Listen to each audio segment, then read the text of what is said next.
my top, Tampa Bay, let's roll, it's game day, rays on the diamond, bolts in the sky, Bucs on the goal line, Bulls ride or die, from the tailgate talk to the bright field glow, you know where to go, it's the JP Peterson Show.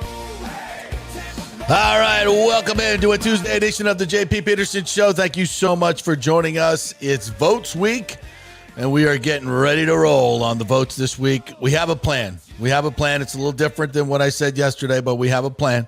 So we will get it to you here today. Don't worry. And we will party on Friday. That's the plan. Good morning to you, IndyCar Tim. How are you, my friend? I'm doing well, JP. Exciting week for Tampa Bay, for the stadium, and for the Rays, who are playing well. Rasmussen's rolling. Yeah, he looked really Vita's good under last contract. Night. We got football right around the corner, and, man, things are looking up. Maybe a Baker contract coming, too. He's Maybe. It just might be from the Cleveland Browns. He's now scheduled to talk this week. I don't think they have the cap money. They're going to have to deal with some dead space, I think, soon. That's a fact. Yeah, we got a great show for you today. We're going to take you all around the state of Florida. Rick Ballou is going to join us from a 92.5 FM in Jacksonville. 1010 XL is their AM signal. Longtime Jaguars reporter. I think he used to do sideline for them as well. In fact, I know he did. Speaking of sideline reporters, TJ Rives will be joining us as well. A much anticipated conversation with him after his announcement that he is leaving the Buccaneers after 20 years. Spoke at length with him last night. It's a very interesting story. And I will reiterate my feelings on it, that I think the Bucs blew this one big time. That was a really poor decision, in my opinion. It's their business. They could do whatever the hell they want to do. And I admit I am completely biased in this regard, because this is a friend of mine, a lifelong friend that we are talking about in TJ Rives. But listen, teams move on, businesses move on, players move on, broadcasters move on. It's part of life. Nobody died here. Nobody died here, but we also have opinions on on things, so we will let them be known. We kind of saw this coming, right? After the announcement, like I did. Yeah, when they announced Tony as the new guy, which I've met him a couple times. Really good dude. Listened to some of the calls this week, and if I'm just being honest, it just didn't sound right. It's not the same. It's not the same.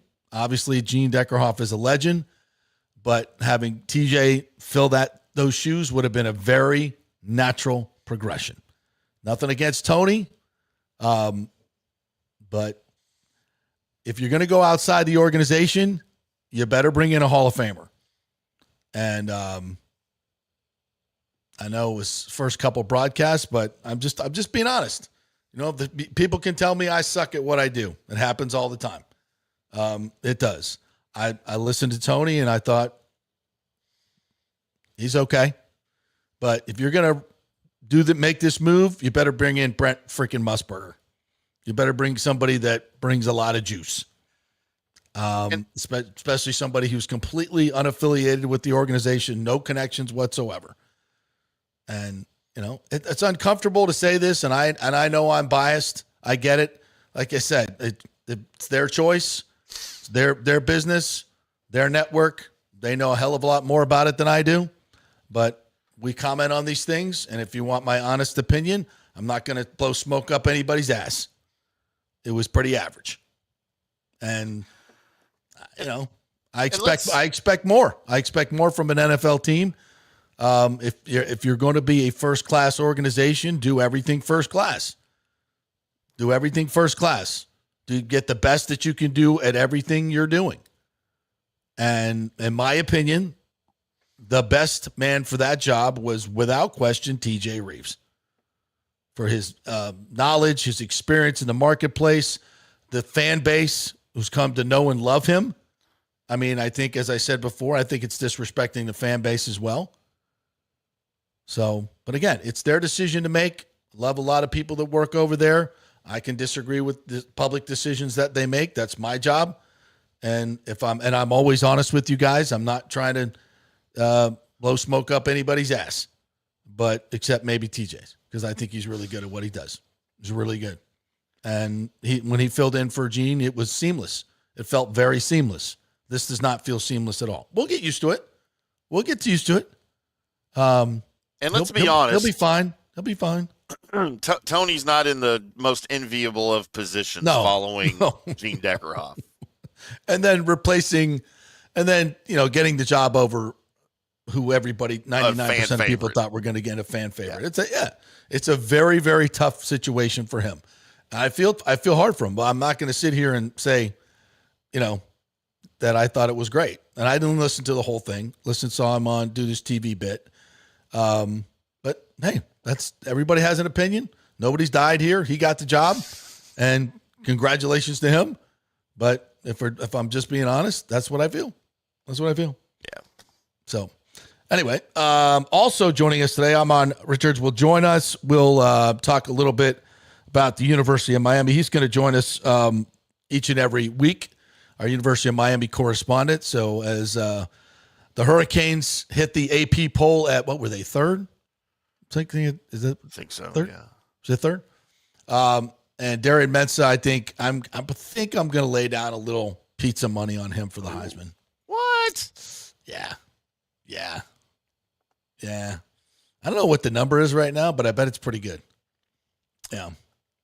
I don't know why a lot of people aren't talking about him, because Malachi Tony's going to have 1,500 yards himself.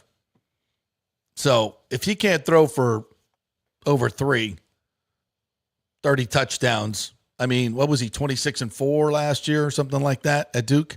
Darian Mensah plus 1,100 for the Heisman, according to BetMGM. Yeah, I think it's great.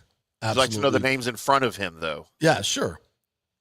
Dante Moore plus 1,000. I don't get that. I don't think he'll be in the running at the end of the year at all. I think he will. I think Trinidad Chambliss. Yeah, very exciting 900. Overrated. I agree with that. CJ Carr plus 750 is Easy your favorite. Schedule, talented player, absolute Notre Dame. Yeah, he and Arch are both plus 750 at the top right now. And a lot of places have Carr above Manning slightly, too. We've talked about this. So, I mean, just because of the guys that are in front of him, by the way, he's tied with Julian Sayin at plus 1,100.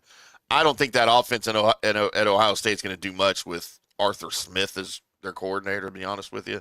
So, well, and that's the thing. I think Mensah walks into a situation with a phenomenal, humongous offensive line, a kick-ass running game.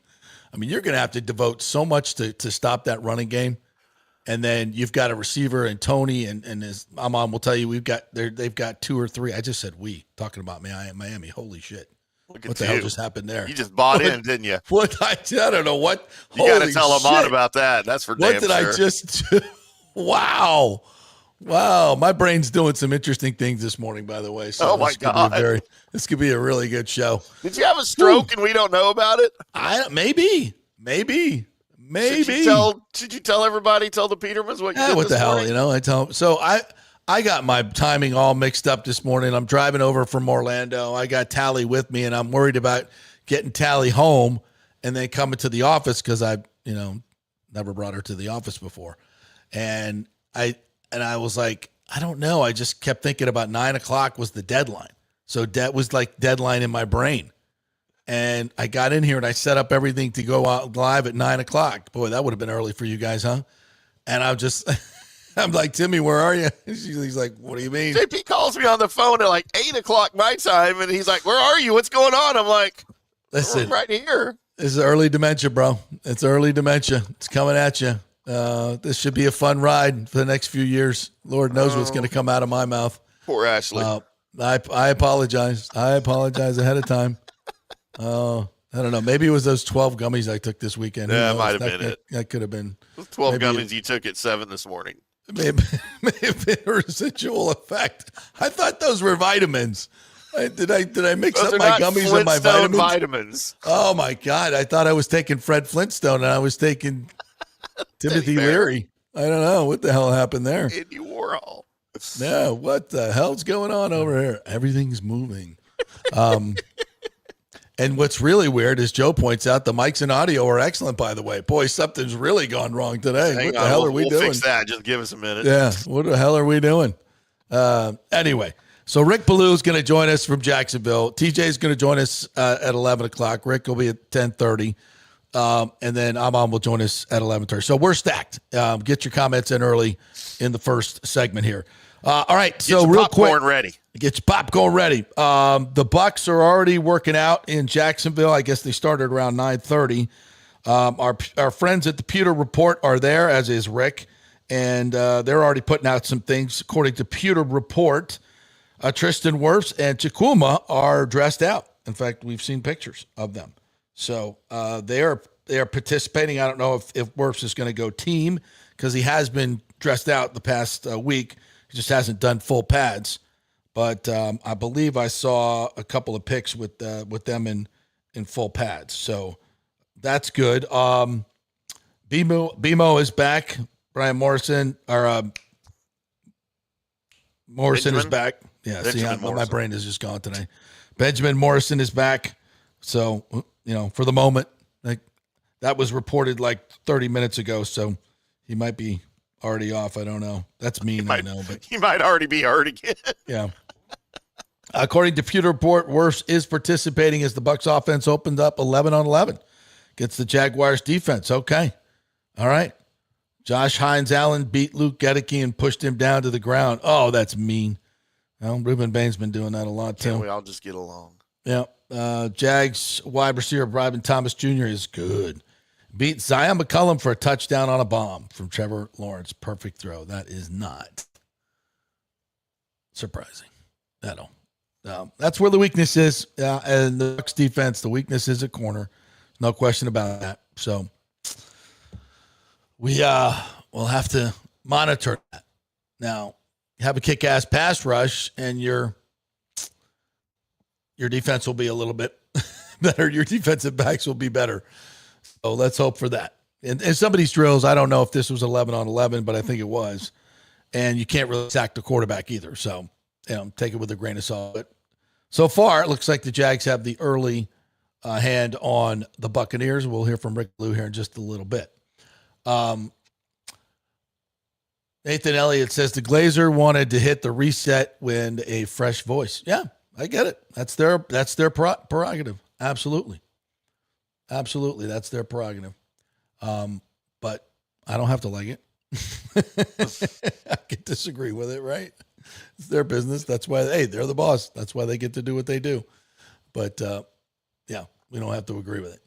All right, so the Bucs are off and running. We'll talk a little bit more about that with Rick Ballou when he gets in here. So this will be a good test. This will be a really good test, especially for Tristan Wirfs and Gedeke. Not that they're not being tested with Bain and Yaya each and every practice, but going up against Hines-Allen and Trayvon Walker will certainly test them coming off the edge. Trevor Lawrence and that group of receivers, Parker Washington is back. He's been injured, so he is back. Jacoby Myers is down right now, but they'll get a handful of Brian Thomas Jr.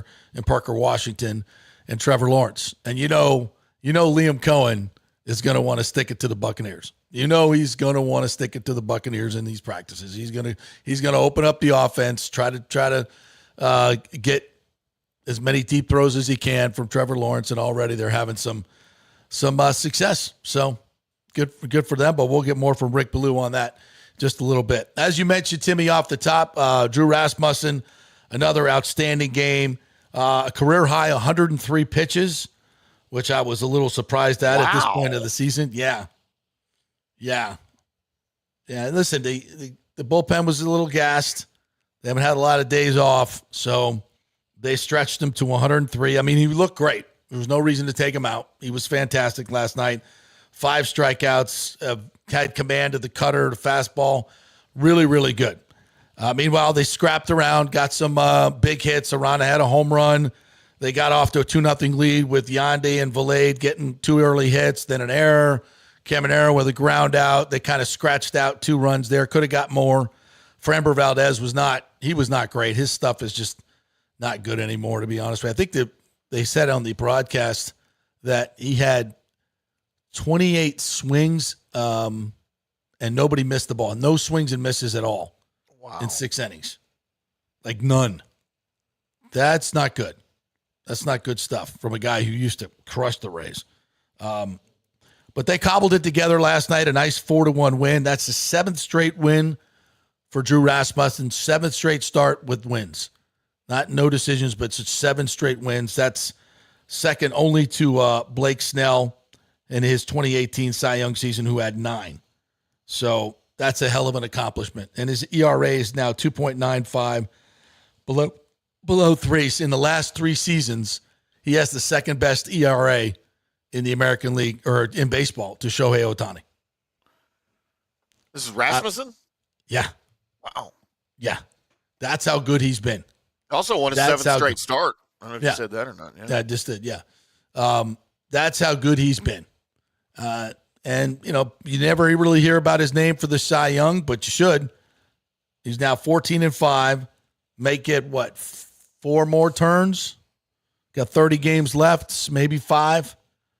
Not going to get to 20 wins, but throw in postseason, maybe. Yeah. And you go into every postseason series and he's your number 1. And you feel like he's going to give you a tremendous quality start. And I think at this point, Nick Martinez is your 2. Unless you want to break him up with Sugar Shane in the middle. And I haven't seen anything from Peralta that makes me think he's going to be a postseason threat, but it's, he's still got some time to work through it. I think he's getting better every start. But I'm not, can't wait to see him pitch in the postseason. I don't think we're at that point yet. Yeah. But we'll see. You give Kyle Snyder a little bit more time with him, another month plus, I think there could be some dramatic turnaround. We'll see. He's done it before. We know that. So another big win. They'll get back at it tonight against Detroit. I guess that was their first win over Detroit this year as well. Did you watch the game at all? See any of it? I did not get to see any of it, no. They weren't showing it here. Yeah. It was on, FS1 last night. Yeah, so, I saw it on my deal, but when I clicked in, it said this game is not available in your area. So I don't know what. You hate that. On. It's like, you get blacked out of stuff, and it's just some stuff is blacked out, some of it's not. You never know where to find it. Different. Sound like an old man, right? They made me watch my Rangers put 11 on the board against the White Sox last night. Oh, that was good. That was nice then. Sole possession of first in the West again, man. It's 3-team race here in the West. Yeah. All right, so tonight it's going to be Ian Seymour against Job, who's 1-1 with a 4.5 ERA. I'm guessing one of the guys that replaced the pitchers they sold off. So, they'll continue. They got a day game against Detroit on Wednesday. Then they'll be back here at home against the Padres starting on Friday. Let me ask you this, JP. Yeah. On your potential postseason pitching rotation. And I know we're a little bit ahead of ourselves, but maybe not. Would you put, and I know he's just back, but if he's fully healthy and fully stretched out, are you going to put McClanahan in your 2 spot over Martinez, or are you swapping those just out of comfortability? Yeah, I think it's matchup driven, depending on who you're going up against. You might want to go righty, lefty, righty. But maybe not. Maybe you want to, if you feel like it's a better right-handed setup against this particular team, maybe you go righty-righty right off the bat and get up 2-0. That's your plan. Because at this point, Shane is probably your 3rd best pitcher, right? I mean, Martinez and Rasmussen have been much more reliable, much more consistent, obviously. So I think, if you're looking at it that way, you want those 2 guys to get the 2 starts, because your number 3 guy's probably going to get, depending on how long the series goes, may get a second start as well, obviously. But, you want to get your 2 best guys out there. You go with those 2 righties right now. And I'm I mean, I think Rasmussen's your hammer, obviously. Yeah. And Nick Martinez, he's been fantastic. I don't know what more you could ask from the guy. Do I think in a game 2 against, pick your team, the Yankees, in the ALCS, am I excited about that? Sure. Yeah. I don't know. But it is what it is right now. I doubt him at your peril, right? Like I did in the beginning of the season. I was dead wrong. So, would you consider? I mean, obviously Peralta's your 4, right? Is in this scenario that we're right, talking about. Absolutely, yes. Would you consider maybe, again, depending on the opponent, and it would have to depend on the schedule too. If you've got an extra off day in a series, do you just go to a 3-man? Yeah. I mean, that's what most teams do, right? Because you get you get 2 travel days in there. Most teams just need 3 starters. Sometimes you need a 4th, depending on travel. Sometimes they'll back-to-back it. You get the off days, especially as you get into the ALCS. So it just depends. But I think most of the time you can get through with 3 good starters. So, which is, and as long as Shane is healthy, I don't think, we're here on August 25th. We got a little ways to go. I don't think him as long as he stays healthy, getting stretched out won't be a big deal. But yeah, man, if you go in with Rasmussen and then whatever order you want, McClanahan and Martinez, man, I'll take that. I'll take that going into a postseason series. Yeah, I got no absolutely about that at all. Yeah. And who would the Yankees line up? Cole. Lord. Yeah, that's who's healthy. Thing. Who's going to be healthy for them? Well, Garrett Cole's been money since he's come back. Yeah. So, but we'll worry about that when we get to it. Alejandro says, good morning, guys. JP and Peterman's good win for the Rays last night, beating Framber Valdez and the crappy Tigers. Let's get some payback. Hopefully sweep them for what they did to us at the Trops 2 days till the vote. And then he asks, any news, JP, about the county commission vote, if it's going to be open to the public? And again, are we meeting in Hat Tricks Thursday? Hope to see everyone at the celebration party Friday night. I'm there. Okay, here's the deal. This is what we came up with. Since the county or the city is going first on Thursday, and we won't know anything, even if they vote yes, which I think they will, then we still got to wait for the county. So I think we're going to change our strategy and hit the county meeting. Now, listen, if any of you Petermans want to go to both, highly recommend it. Highly recommend it. But for the show, for me, I'm going to go there to the county vote on Friday. So our official Peterman meetup will be on Friday. Highly, if you have the time and the ability, go to the Thursday meeting with the city as well. But the show is going to go late on Friday instead of Thursday. So same show time on Thursday, 10 o'clock, not 9 o'clock, 10 o'clock to noon on Thursday. And then on Friday, we'll back it up to noon and we'll go to the county vote. And then hopefully Hagan can join us after the county vote. The vote is affirmative. The deal is confirmed and we can celebrate. And then Friday night, we'll have a little gathering here at Kingmakers to celebrate the votes and watch a little preseason football with the Bucs and the Jaguars. We're going to get some West Shore pizza and just have a little informal gathering here for anybody who wants to come. We're going to invite our sponsors, going to invite anybody who wants to come, especially if you're interested in becoming a subscriber, because YouTube, I think, is running a special this month, Timmy, where your first month is free for any subscription you get. So, so check that out. Go to YouTube, subscribe as a Peterman or a VI Peterman for $19.99. We appreciate you supporting independent journalism, which has, according to the owners, been extremely important and key in getting this deal done, this show right here. And you, the Petermans, showing up. I wish OnlyFans would do that. Right? First month free. Now. Yeah, absolutely. Oh, I thought you meant help support the race. So that's the plan. The show will meet. In fact, we're not going to meet at Hat Tricks because obviously they'll be closed in the morning. We can go over to just meet at JP's place. Just meet out front. Meet out front of the county commission. It's right there on Kennedy. There's a big parking garage right next door.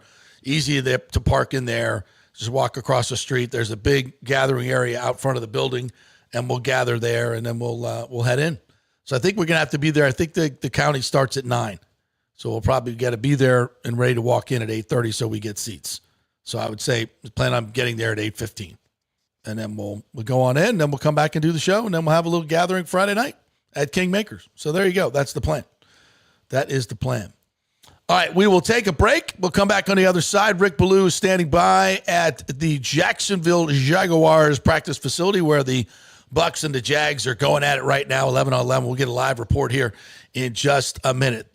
Thank you so much to all of our sponsors, especially the folks at Genesis of Tampa. Genesis of Tampa is where you go to get one of the finest cars on the road, the GV70s, which is what I drive. Could not be happier with that. I've had it now for 3-4 months. Fantastic deal, fantastic ride, the technology, the performance. Man, drove over from Orlando this morning. It's absolutely comfortable ride. When you got to get on it to make a pass, it'll get on it. Great cars for the money. Go check them out. The GV80, the G80, G70, great cars. Check them out at Genesis of Tampa. They're doing free gasolina, and we're doing no payments for 90 days if you buy a car in August. So get on over to Genesis of Tampa. Back at 3 with Rick Ballou. Well, we know there are roofing scammers everywhere. So for ultimate transparency, my friends at Pitch Roofing built something called the Pitch Partner Portal. And it is live right now at partner.pitchroofing.com. See, when you roof with Pitch, you're not just a customer, you are a partner. Every partner gets a private account. You can see your entire project in one place, where it stands, your documents, photos, your balance, and your team. You want an answer at 11 o'clock at night? It's all right there. They also built a free roofing calculator in-house on that same site, so you can get an estimate. And unlike these other websites, you don't have to talk to anyone if you don't want to, and they do not sell your information to other companies. You are never turned into a lead. It all stays with Pitch. Now, right now, the portal is open to all of their Tampa Bay area partners, and Delray Beach, Orlando, the Villages are coming soon. So if you've been thinking about your roof, start at pitchroofing.com or call 727-67-PITCH. That's 727-677-4824. Transparency right in your pocket. That, folks, is roofing done right. Pitch roofing done right. Spring means a time of renewal and Rays baseball, and the folks at Italiano Insurance want to welcome the Rays to Tampa and remind you it's time to renew those insurance policies with the now famous Italiano Insurance Checkup. Let the experienced and friendly agents shop your policy for the best price and coverage. Famous for saving me over $1,000 on our auto insurance last year and over $500 on our homeowners. Now that's a grand slam. Might as well get a double play by adding flood insurance and business insurance to your portfolio. Costs less than you think, and trust me, you do not want to risk your home or personal wealth. That's a big whiff. So step up to the plate and call 813-877-7799 and chat with the all-star agents at Italiano Insurance. 813-877-7799 or go to ItalianoInsurance.com. Go Rays! Hey guys, you already know that Riveters is the best sports bar in all of Tampa Bay, but now it gets even better for Rays baseball season. During all Rays games, check this out, $6 Tito's, $6 Jack, $6 margaritas, all during Rays games. Are you kidding me? And that's always a great pour from the great bartenders at Riveters. Great service, great food, everything is fresh, nothing is frozen. And let me tell you, if you want baseball and wings, you will not find any better than Riveters. Their sauces, like the blue cheese and the ranch, and everything is handmade, and the wings are big, and they're perfect. Wings, baseball, Rays, Riveters. It all comes together during baseball season. Once again, in addition to all the great food and service, you get $6 Tito's, $6 Jacks, $6 margaritas. It's time to celebrate. Baseball season is back, and celebrate at Riveters. You know where it is, right there on Dale Mabry, just north of 275, just south of the stadium. See you there at Riveters. From I do to I still do, the Golden Diamond Source is there for you at every special moment in your lives. Yes, I went shopping there for my engagement ring, and it's not actually family, but it sure feels like family with Julie and Steve Weintraub, great philanthropists here in the Tampa Bay area. They've been doing this business for over 40 years. Thousands of customers have bought that perfect ring at the Golden Diamond Source. No matter what your budget is, they will guide you through your first diamond purchase to upgrading your Golden Diamond Source diamond at 100% of its value for a bigger, better diamond. 100% of your diamond's value. You can't get that anywhere else. Enjoy their beautiful, relaxing bridal salon and select for the most extensive collection of diamond engagement rings anywhere. Wedding bands, anniversary rings, it's all there. Go see them at the Golden Diamond Source, 3800 Omerton Road, and please tell them JP sent you. Just over the bridge from Tampa Bay. It's the easiest place to shop for that perfect diamond. JP here for Genesis of Tampa, and as you know, I purchased a GV70, a 2023, about 3 months ago. Just had the service done, the valet service. They came here to the studio, picked up the car while I was doing the show, went and serviced it, brought it back like I never even knew it was gone. And if I needed it, they bring me a loaner as well. The service is absolutely incredible. The car, been driving it for a while, and I could not love it more. The performance, the luxury, the looks you get, it's pretty cool. It's a GV70. Right now, they have a lease starting at $329 for the GV70, at $369 for the bigger GV80. You've got to go test drive these cars, folks. I'm telling you, the value that you get for the money, it feels like the absolute top of the line, and it is, but it's a fraction of the cost. You got to go test drive them. Tell them JP sent you. 801 East Bears Avenue, just off of 275. You will not regret it. Genesis of Tampa. Let's go. Right now, back to the show on FanStream Sports. All right, welcome back to the JP Peterson Show as we roll on here. Rick Ballou coming up here in about 30 seconds after I tell you about the great folks at Riveters. It's always happy hour at Riveters when the Rays are playing. You get that $6 Jack, $6 margaritas, $6 Tito's, all the food specials, all the great food. The wings are the best. The ranch and blue cheese, all homemade. Man, it's give me some wings and that hazy IPA they make right there on the premises. Doesn't get any better, folks. Riveters, Tampa, right there, just north of 275 on Dale Mabry, just south of the stadium, right next to Rick Ballou's favorite hangout in Tampa, the Spaceship. It's right next to the Spaceship on Dale Mabry. Rick, you know anything about that place? Rick Ballou joining us, 1010 XL in Jacksonville. Are you there, Rick? Yeah, JP, what's up? Wow, how are you, my man? How are you, my friend?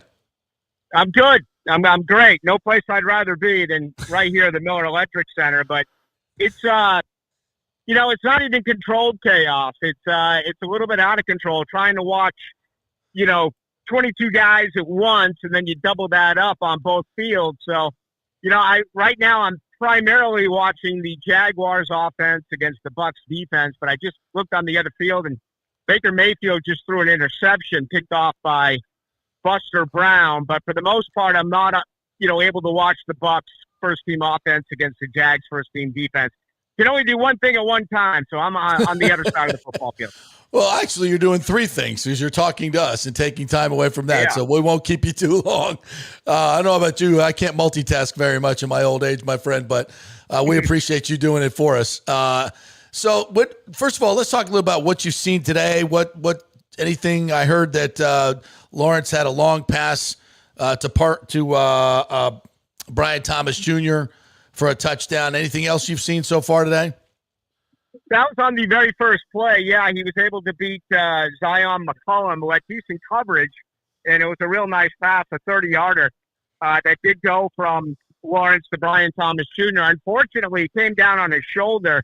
And Thomas Jr. is being looked at by the trainers ever since. So, there's a lot on this young man. He really regressed a season ago. There were just a ton of issues for him, and he was so talented and put up great numbers as a rookie. And he's had a really good offseason, including, a tremendous training camp. So they're already without Josh Myers, who jammed his hand last Wednesday against Carolina, Jacoby Myers, that is. So he's out, so they can't afford another injury at wide receiver. Wow, that's a tough break for Jacksonville. Rick, just in general, year two for Liam Cohen after an incredible 13-win season. What's the mood like there in Jacksonville?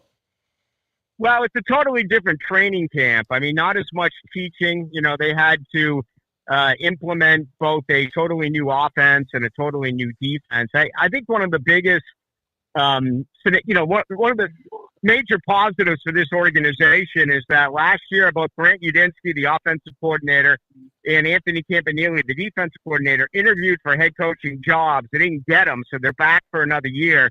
So that really helps out. I talked with Amir Abdullah yesterday, 12-year veteran. He's basically the only new offensive guy that they have besides a couple of wide receivers they drafted and a couple of tight ends that they drafted. So you don't have to teach as much as to where you're supposed to be. And that was a problem a year ago. I mean, there was a practice out here where he just blew the whistle, and they ran 40 snaps where it was all about cadence. It was all about alignment. And the officials would blow the whistle right after the ball was snapped. It was almost high school-like, but it was a very complex offense. Yeah, and so this is different. I mean, this has matured. It's been a very good training camp. The effort and the spirit has been exactly what you want. I think Liam Cohen, it's going to be more difficult for Jacksonville because they have a first-place schedule. And also with the construction that's going on here, they decided to play 2 games in London, which is just awful. So you're only going to have 6 home games right here in Jacksonville. And I think when it's all said and done, that's going to be a problem. And next year they're going to Orlando for their home games, right? Yeah. Yeah, wow. No doubt about it. Now, we were in the stadium Friday night for a preseason game against the Panthers, and, it's going to be beautiful. When it's all said and done, it's going to be incredible, but you're only going to get 6 games here in Duval over the next 2 years. Wow. That's, I mean, what did the players hate that? Have they talked about it all? They just said the usual cliches, can't let the outside stuff bother you. But to your point, that's got to be tough. Yeah, that's exactly it. Fordham. Hey, man. How are you, buddy? Good to see you. I'll talk to you in a minute. Former Seminole and Jaguar Todd Fordham. Just walked by. So a lot of Knowles out here. Danny McManus, now scout for the Toronto Canadian Football League team. Danny Mack, my high school backup quarterback. He was my high school backup. I tell him I said hello. He was your high school backup? He was you tell him that. Yeah, I said, you couldn't even beat out John Peterson at South Broward High. That's how bad you were as a sophomore. Actually, he threw for like 20,000 yards on JV. I can't believe he threw the ball to Pat Carter with Bubba McDowell and 9 other guys on him back in 1987. Oh, here we go. When they lost by 1 point. Ballou's going in the Wayback Machine. This is going to be great. But what were you? I forget. As far as it's public and it's private. No one's going to come out and rip the process. But privately, no one wants these international games. 32 owners want these international games. The players don't want it. The coaches don't want it. I've been over to London 7 times, and it's not like your normal trip on the road. You go through customs, you wait, you don't get the police escort. Now, I know I sound like I'm complaining for the players, but that is a factor. I mean, when you travel regularly, you're treated like gold, and they try to make it as easy as they possibly can, and that's not the case when you go over there. So you're not going to hear anything publicly, but, under their breath privately, I don't think anyone around the league wants to play internationally. No. Rick Ballou joining us from 1010XL 92.5 in Jacksonville. How has Liam Cohen been received? Obviously, you come in and win 13 games, but working with him, you've worked with a lot of coaches there in Jacksonville. How have you enjoyed it? What's the vibe around Liam Cohen? Well, I'm a big fan, and for several reasons. Number one, if I didn't, I was born and raised in Boston. If I didn't go to Florida State, I was going to go to UMass, and that's where he went to school. He's the all-time leading passer at the University of Massachusetts. Victor Cruz was actually his wide receiver down at the zoo. So, I talked to him a lot about Boston things and stuff like that. So I'm a big fan, but he's very transparent. I don't know how he was as the O coordinator there for a year in Tampa, but he'll tell you things that, frankly, head coaches don't tell you. And I think it's really refreshing. As you know, it's never about us because we're always going to find something to talk about or write about. But the message is supposed to be, delivered to the fan base. And I think he does a really good job. He knows how to push buttons, motivate guys. It's been, I would say about an A+, after going, winning 13 ball games a year ago and everything that they were able to do. Some people thought that, there was an issue early on with him and Trevor when Cohen was pounding his chest, and, that was totally misled, and frankly, it wasn't true at all. And I think really what Liam did that made the most sense is, he told Trevor Lawrence last year to let it rip. Stop worrying about making a mistake. It's going to happen. And if you look at the last 8 games of the year, Trevor Lawrence, the best 8 games of his career. And, that's the number one question again. Can he be consistent? And, the good thing about Liam Cohen as well is that even if you lose Grant Udinski, this is like what you hope here for Jaguars fans is this is like a Sean Payton, Drew Brees situation where Liam Cohen and Trevor, those two can be with each other for, 10 plus years.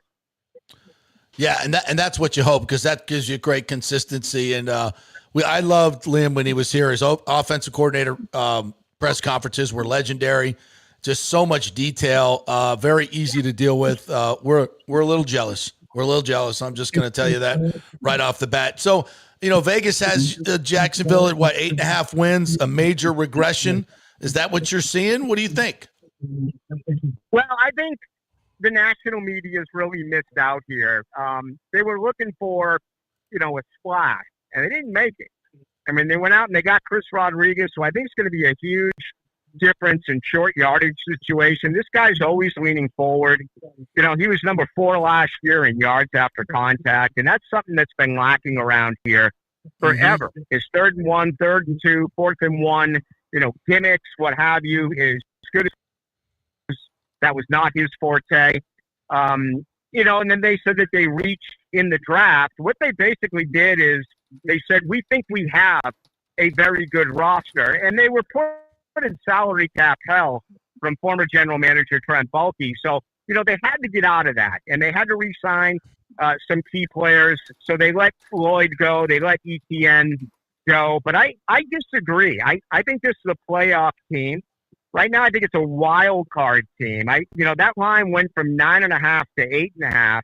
And I think those are the 2 reasons why. And then on top of that, what we started with, the fact that you lost Houston here and you're playing Houston in London is absolutely devastating to this city. Yeah. How you can, Tony Baselli just got elected to the competition committee. I worked with Tony forever, including, many, many years on the Jaguars radio network until he got, the gig is really in control of everything along with James Gladstone. But you could lose any other opponent. You can't lose Houston. And now you got to beat Houston there. I was in Houston last year when they blew a 19-point fourth quarter lead. They did to the Texans. So I think that's the difference in the division right now. And everything can change today and, the next week, all depending on injuries. But right now, I would say Houston by a nose as far as winning the AFC South. Interesting stuff. All right. Any last words on what you're seeing out there before I let you go back to practice? A lot of juice. There were second teamers. I couldn't get numbers, but there's been 2 separate incidents, including one where punches were thrown, but it was backup players, and I really couldn't identify anything. Yeah, one happened earlier, right after that touchdown pass from Lawrence to Brian Thomas Jr. The very next play, Bayshell Tootin coughed up a ball, and there was some pushing and shoving going on there as well. So it's a hot day, but there's a lot of juice here on the practice field. It's chippy. We love it. All right, Rick Ballou. Love you, brother. We got to get together, have some beers over some 1987 University of Miami. Let's go for 2 play calls. Danny, go ask Danny. Go ask Danny about that play call, by the way. I mean, in 1903, I worked with Leon Searcy, and he reminds me of that. Oh, my God. All the time. And, Dave Campo was with us. He went back to Dallas, but he did some stuff with us for a couple of years. He was actually the defensive backs coach under Jimmy Johnson on that team in '87. But yeah, that one to me maybe hurts the most, more than totally agree. The loss at Notre Dame or any of that. That '87 team was the best. Oh man, there was so much fun. Are you going over this weekend? I think so. I think we're going to go to New Mexico State. All right, let's catch up. My brother and all his boys from Tampa are rolling in, so I'm getting up with them, and I'm traveling with the Jags, so I'm not going to be able to make it over there much. But I'm going this Saturday. Should be fun. All right, I'm going to hit you up. Thank you, Rick. Appreciate it. See you, JP. Yeah, go ask Danny Mac about that call. Yeah, he's got a great story. Danny, he went over to Bowden, if I remember this correctly. This is 1987, FSU Miami in Tallahassee. We're up 19. We should have had the game won. And so anyway, we come back. Oh God, how did we score? I don't remember. Anyway, we go for 2. We go for 1. We get the tie. We go for 2, and Danny goes over and coach calls a play they hadn't run since like summer practice. He's like, what? No. I don't know. So it got a little crazy. Yeah, we got a little crazy on the side here in Dallas too. Yeah, it wasn't our best call for that particular play, but Bubba McDowell knocked it down, and the Canes went on to win the national championship that year instead of FSU. FSU was a much better team than Miami that year. I said it. A minute ago, you were all with the Canes, and I know now you're back to screw the Canes. And thank God. I got redirected by Ballou there. Thank you very much. So he and I used to bartend at a sports bar, Doc Sports Bar in Tallahassee. It's terrifying. Back in the day. So then become 2 of the greatest sports talk show hosts in the history of the state of Florida, right there, Jacksonville and Tampa. You could have got it for free. In 1986 at Doc Sports Bar. There we were behind the bar, slamming out hot dogs and beers, talking sports, man. We had a great time. Are you about Vinny Testaverde and Bernie Kosar? Yeah. Holy shit. And I heard he got into sports radio. I'm like, of course you did, man. Yeah, he's that freaking encyclopedia. Airweed says, let's all head down on Friday for the county vote so we can face Wostall one last time before he gets fired in November. That would be epic. You vote no on this, Wostall. May God have mercy on your soul. Oh, my goodness. Nathan Elliott says, it's very disappointing to see the Glazers passed over TJ after Deckerhoff retired. I spoke with someone. It was the Glazers didn't want every broadcast to refer back to Deckerhoff. To BC. I don't understand it. The ghost of TJ Reese says, I'm spilling the beans. I don't know who that is, but it's not TJ. Alejandro says, I hope the Rangers take the division, Timmy, especially since the Astros have played like crap lately. I also hope they play the Rays because I want to see the Rays play versus Jake DeGrom. He's on a roll right now. Yeah. So who's going to make it out of that division out west? Man, the Rangers don't have the team to do it, but nobody else wants it, right? The AL West is a microcosm of the entire American League, right? Somebody's going to win it by default. Or you know what? I'll sting a little bit here. It's a microcosm of the NFC South last year, where nobody really wanted the division, and somebody's going to back into it. Yeah. That's just how it's going to be. And then, I don't know what the disastrous pitching staff looks like right now. The Rangers isn't in great shape, and there's no postseason run in store for any team out of the AL West, I don't think. Well, I would love to see the Rays and Rangers play in the DS. It's always a fun series, isn't it? But I guess we have to play the AL East rep or wild card. No, how does I don't even remember. I don't even know how baseball works now. Yeah, it used to be so easy. Now, I guess most of the wild cards were going to come from the East. It may have. Yeah, so we shall see. Yeah, I'll look it up. All right, what else we got here? Nathan Stout says Drew and the starters need to get their arms prepped for 100 to 105 pitches in October. Yeah, I think you're correct. Absolutely, because they're going to have to extend a little bit more. You would like to see them be able to pitch into the sixth inning, 6 and hopefully the 7th, but I'll take 6 if I can get it. Jim Quan says, JP, you gotta let go to life goes on, and I may lose my job to life. Okay, thank you for that. Danny Boy said, for the Rays to reach 100 wins, they would need to go 22-9 the rest of the way. The Yankees would need to go 22-10 the rest of the way. What's the lead right now? I haven't checked the standings. In the East? It's 3, right? It is 3.5. 3.5. All right. Jimmy J. Voyager says, excited to hear what the plans are for the Petermans Thursday and Friday.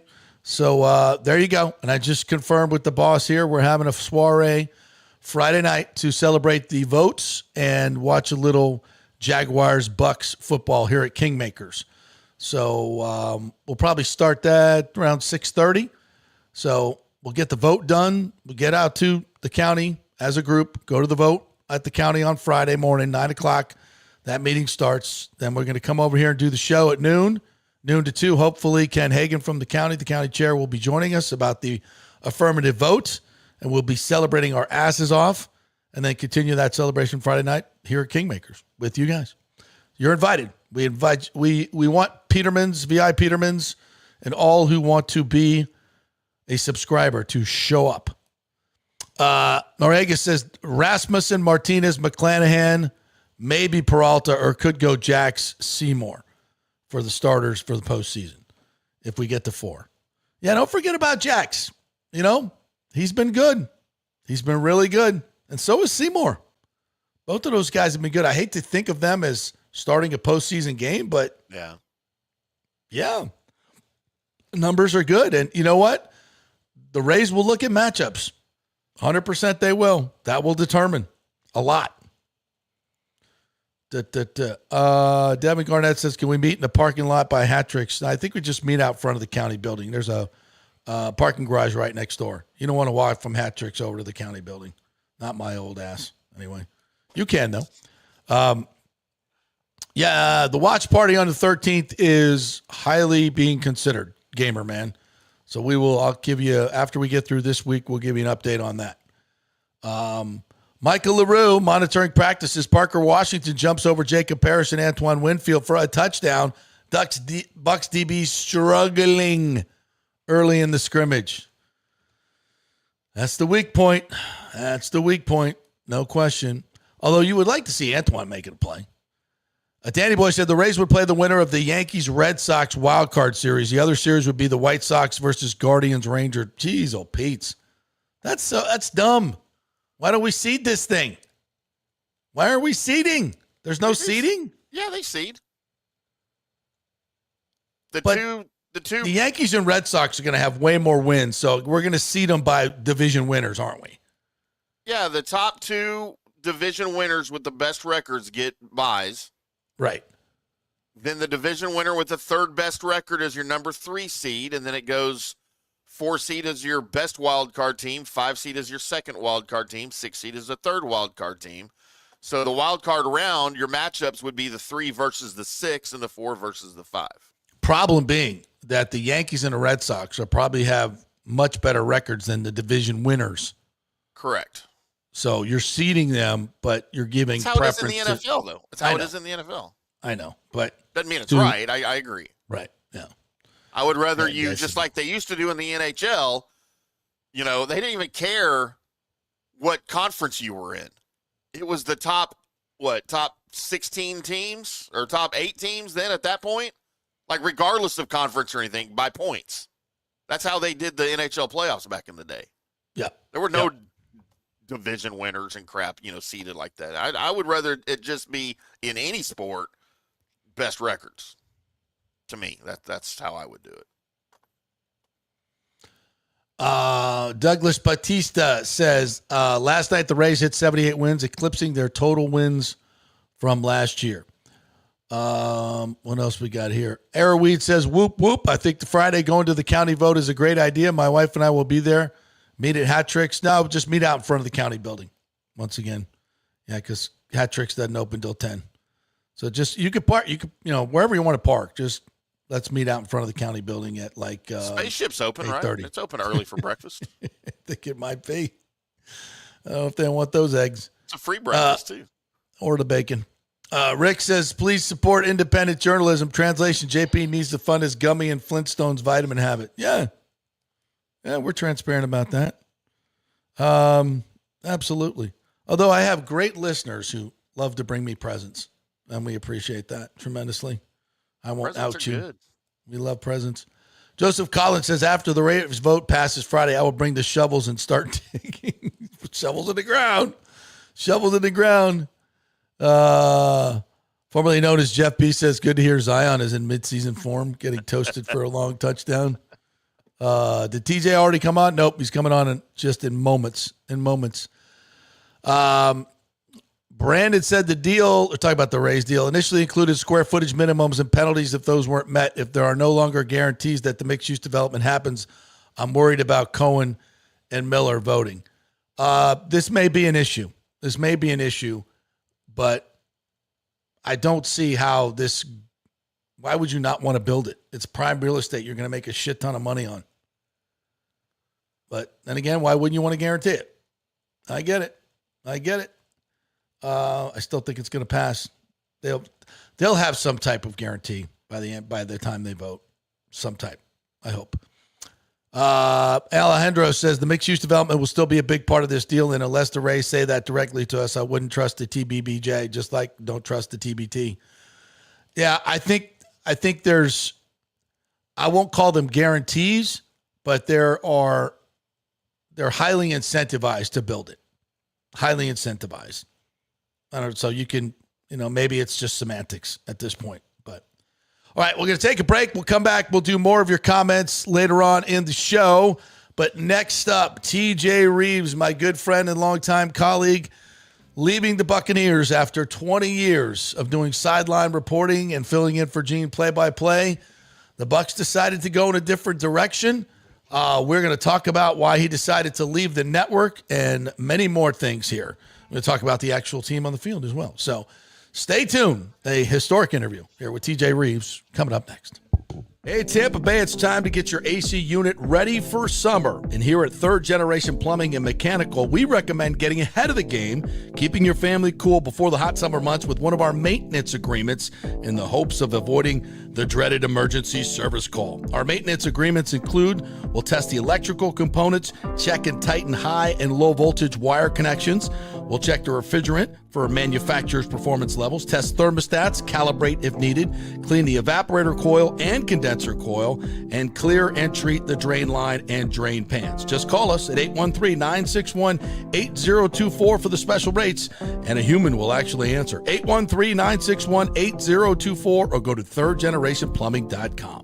Ciao, Paolo Tini here, owner of Caffè Paradiso, voted number 3 People's Choice Award on Open Table. I want to thank all our loyal family of customers that have been enjoying our great traditional Italian dishes we make from scratch every day. It's a great family story we're proud of. Our family moved from Rimini, Italy in 1984. My dad, Caesar, started Donatello, and that's where I got the start in the restaurant business. I started Caffè Paradiso on South McDill in 1995, and we've been there ever since. From our traditional ossobuco, a veal slow roast for 4 hours, to our daily fresh catch, the Gruppo Paradiso, with a piccata sauce and lobster claw meat, homemade pasta like lasagna, farfalle salchicha, which is a bow tie pasta homemade with fresh sausage. Hold on a minute, JP's favorite. I love it. So come and have a glass of wine with me on South McDill. Get a reservation on Open Table and see all our 5-star reviews. Ciao, see you soon at Paradiso. Welcome to Kingmakers, home of the JP Peterson Show studio and Tampa's premier business networking and social club for members only. By day, it's an exclusive, vibrant co-working space with a stylish conference room, focus rooms, a full production studio, and an in-house marketing team. And by night, Kingmakers transforms into a sports-centric social hub with a full sports bar, golf simulator, and exclusive events. For young entrepreneurs and seasoned professionals, it's the perfect place to work hard, play hard, and make big moves in Midtown Tampa. Close the deal, celebrate the win. Only at Kingmakers. Become a member today at kingmakerstampa.com. Your business, your club. Hey, JP here for my concierge medical professional, Chris Lugo, PA. You've heard him on the show for a couple of years where he shares invaluable medical, nutritional, and supplement advice. With Chris, it's like having a medical provider as your best friend. What I love about this concierge service is the convenience and support he offers. I can text or call him 24/7 with any questions or concerns, and he'll promptly call in a prescription if needed. No office visits or copays required. It gives me peace of mind knowing I have someone genuinely invested in my health, not just focused on insurance profits. And the best part, the Bay Area Modern Medical Center's personal concierge service is more affordable than you might think. Don't let insurance companies dictate your health care. Take control of your health and wellness today. Visit BAMMC.com for more information and to schedule your initial free consultation. Empower yourself and take charge of your personal health with BAMMC.com. Let's go. Right now, back to the show on FanStream Sports. All righty, welcome back to the JP Peterson Show, brought to you by the great folks at the Gold and Diamond Source. Hell, I should let TJ do the Gold and Diamond Source read. He's done some before. He knows the deal. Julie and Steve Weintraub, they are fantastic philanthropic folks here, always doing stuff for charity in the community, and they run an unbelievable business. In fact, they are being honored this week up in New York as one of the greatest jewelers in the history of the United States here.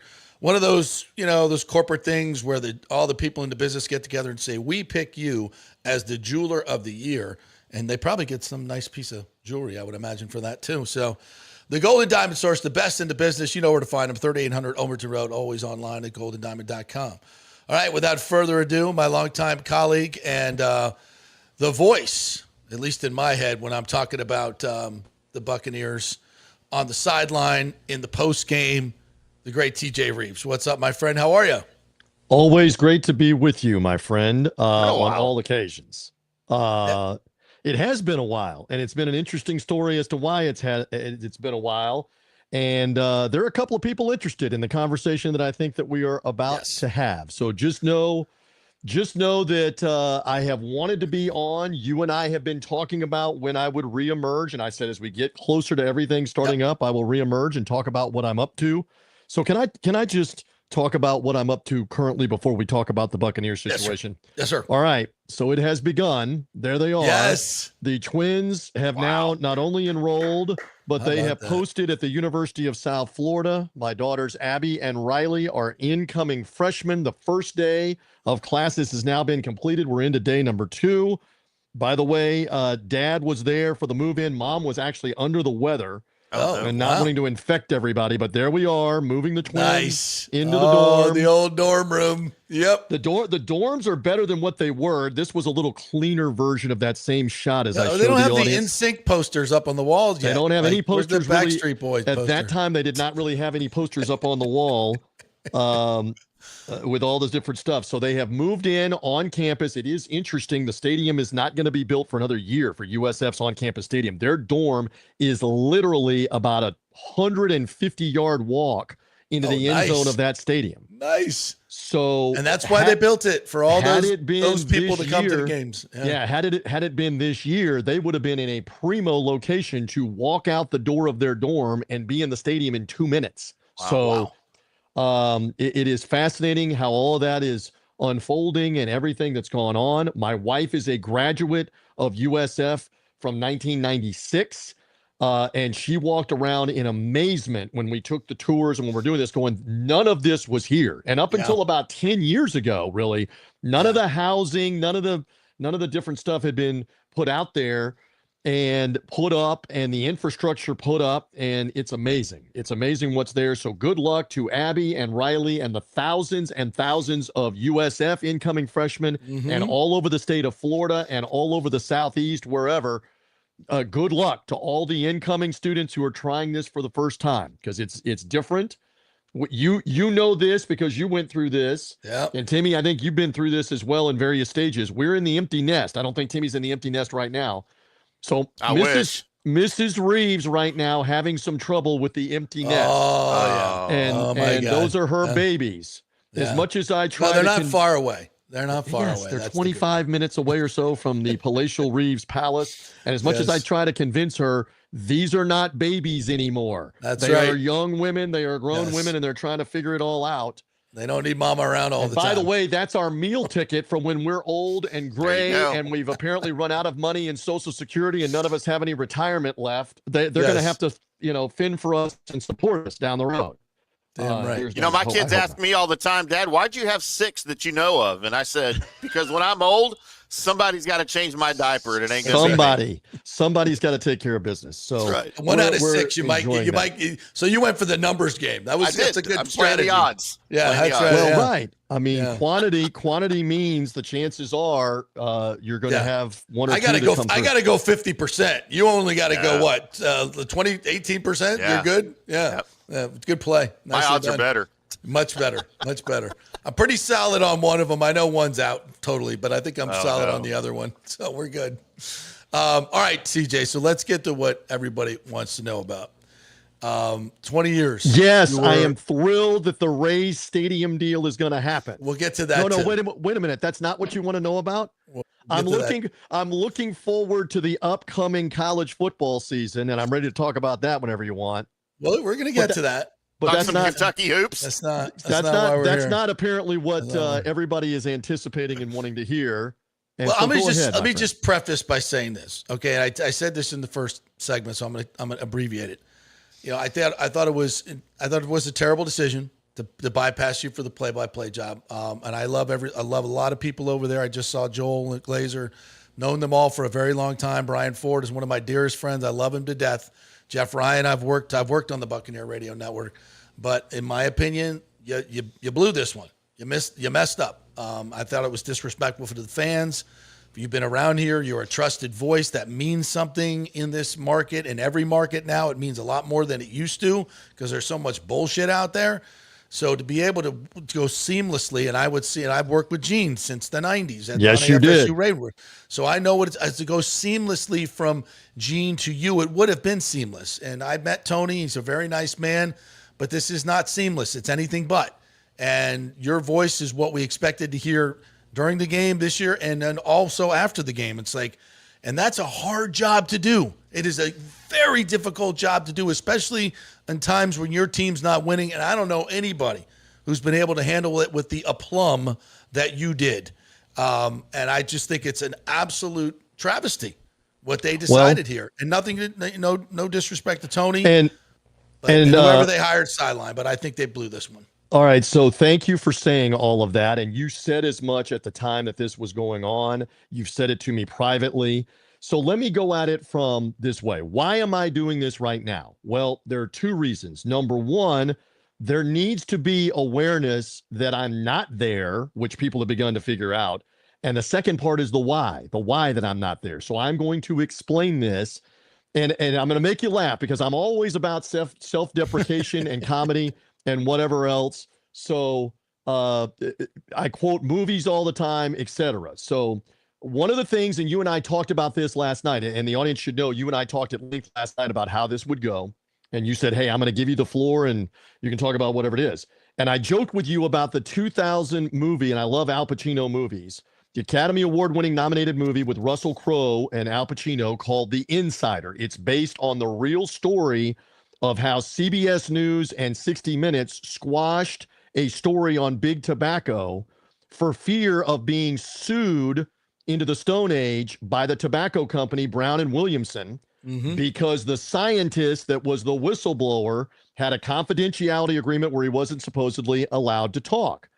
And so there's a famous scene in that movie where Pacino, I'm going to do my Pacino here in a second, is trying and pleading with CBS that wants to kill the story and not do the story, that you're going about this all wrong. You're putting all that we do on the line here because what we do is find the truth.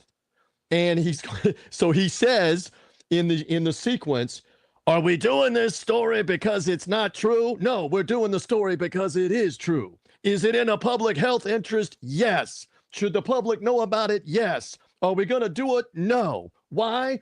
Because it's not true? No, because it is true. And now they're going to sue us because we're telling the truth. And the worst part is the more truth we tell, the worse it is. So that's what he's talking about. So yes. I relate it this way. I could sit here for an hour and tell you the entire truth. I don't need to tell you the entire truth because you're going to get the picture out of the truth that I tell. Just know there is a full truth that doesn't have to be aired out publicly, but you're going to get a good enough part of the truth here on what actually happened. And I again have been in this market for 35 years. I was in this market as a 5-day-a-week sports radio host for over 15 years before I ever worked for the Tampa Bay Buccaneers, doing the University of South Florida's basketball, doing different TV stuff. Along the way, I even worked with JP Peterson briefly at times on the old Channel 44 10 o'clock news at times, the old Bay News 9 sports connection shows, all the different things in the 90s, the early 2000s, long before I ever worked for the Buccaneers. And guess what, kids? This is my home. I've lived here. My family's lived here since the early 1980s. I'm not going anywhere. I'm going to be here. I'm going to be around here. So I might as well explain what happened, and then we will move on with everything else that I'm doing and go from there. So I don't know if you want to play like a prosecutor here and I'm on the stand, or what you want to do. Ask me what you would like to ask me. Here's what I want to know. When this, because I've been through these things as well. Mm-hmm. So when this process starts, you go into it and not just this year, but the last 3 or 4 years with, okay, everybody knows TJ's taken over. When Gene can't make the game for travel reasons or illness, which has happened, 4 to 5 times in the past few years? Yes. You slide right in, and it's awesome. It's seamless. It's absolutely seamless. Thank you. And that's what we expected in the transition. When you go from someone like Gene Deckerhoff, you better bring in somebody that can carry the freaking mail. And you have already established yourself that way, so it was a no-brainer. But then the process begins, and you understand this. It's out of your hands. And we have to open, it's always, we have to open it up to everybody. Okay, blah, blah, blah. But you're always there, and they're telling you things where, going through our process. We're going through, you're very much in the running, blah, blah, blah. So with that as my backdrop, what the hell happened? Okay, great lead in. So obviously, I am not a 30-year-old TJ anymore. I am now in my mid-50s. I have been in that role for 21 years. I'm just saying this publicly, having done so many different national broadcasts of different games, of Major League Baseball, the PGA Tour, major college football and basketball nationally. Why am I still part of the Buccaneer broadcast as a sideline guy while I'm 43 years old, while I'm 45 years old, while I'm 49 years old, while I'm 51 years old? Because you're loyal, and this is your home. If I'm not loyal and I'm not waiting for the job when it comes open. Exactly. I'm just going to be blunt here on the JP Peterson Show. I could have been an NFL play-by-play broadcaster 15 years ago somewhere else doing something else. I could have, as recently as 4 or 5 years ago, 2 or 3 years ago, been doing it somewhere else. I love this area. I love what I was doing with the Buccaneers. So that's the reason why I continued to do it and continued to wait.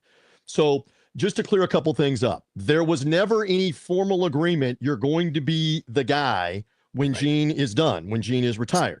That's never done. But it is absolute fantasy land to not act like that is the reason why I remained, and it was understood he's the guy. He's the heir apparent. He's the guy that's going to do a great job for the reasons you articulated, and that's the reason why I soldiered on in the role that I was in. It's not something that, they didn't really know that you wanted the job. Who are you kidding? What planet are you on? Obviously, I wanted the job. So in continuing on what happened, the season ends. He announced his retirement, and we knew after the Miami road game in week 17, the 16th road game, he told us on that road trip, this is going to be it for me. Whatever happens here with the final home game, if we make the playoffs, this is going to be it. So we were told, do not say anything, wait for the announcement, and the announcement ended up coming before that Carolina game, and that was potentially going to be his final game, and they did a whole press conference with him, etc. So the season ends, and I didn't expect anything to really start happening with this until probably February. February would have been the logical spot. Nothing happened in February. I was told, sit tight, the process is going to be starting. March comes, and I was told again, sit tight. And I'm sitting back going, if if I'm going to get the job, it's fairly easy to have a conversation with me. Do you want the job? You can certainly look around if you want to, but we're now 60 days, 75 days after the end of the season. So again, I'm not going to tell all of the truth and the repeated truth, and the more truth I tell, the worse it gets. But let's just put it this way. Obviously, as March became April, and now we've hired a consultant, and I am told you need to talk to the consultant in another market that has no idea who I am. And I'm on the phone with a consultant who 3 minutes into this says, you're the ideal type candidate they're looking for. No kidding. No kidding on that.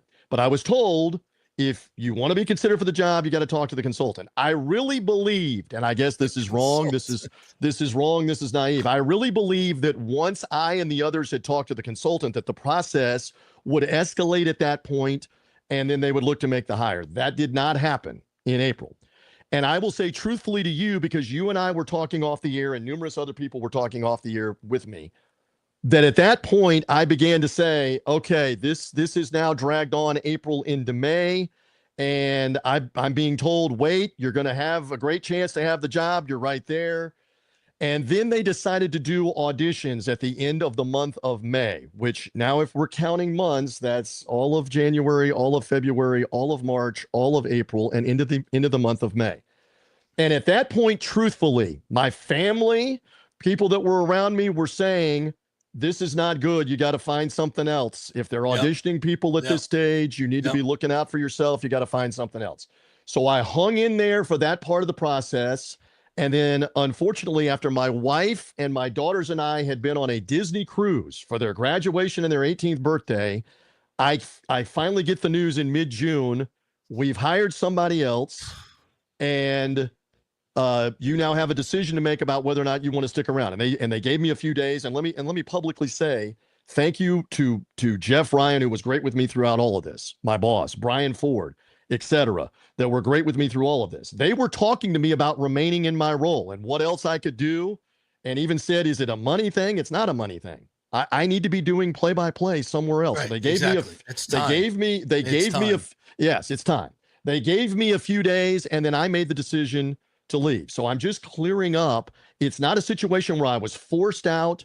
This is what I am choosing your to option. do. It's your option. So let's can we drill down on that real quickly? Sure. Because I really respect this decision.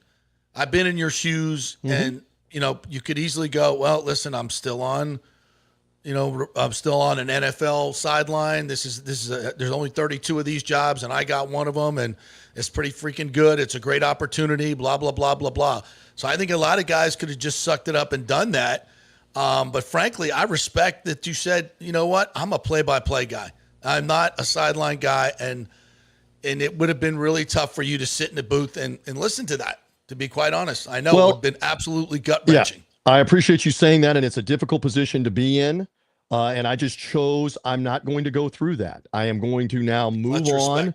And thank you. It's very weird because I counted it up, and I think I told you this last night, and I've told numerous other people. The last game that I was not at Raymond James Stadium for the Buccaneers, last home game, preseason, regular season, or postseason, was December of 2004. And the only reason I missed that game was because I was doing University of South Florida basketball, and we were in Fresno, California, all the way out there on the Saturday night before the game, and there was no physical way to be back for the game. Yeah. And if you go backwards from that to the 1999 season, which is the last time I had missed a game again for the University of South Florida's basketball, that's something like 255 of the last 256 home games that I had been at until last Saturday night. So this is a very weird thing, and I'm having to live through it and go through it. But this is another reason why I'm speaking out now, because there was no announcement he's left. And so what ended up happening is they posted the sideline radio job where people could find it, and eventually reporters found it. Greg Ahmmon found it and put it out there. But that's only for people on social media. It hasn't really been announced anywhere else or talked about.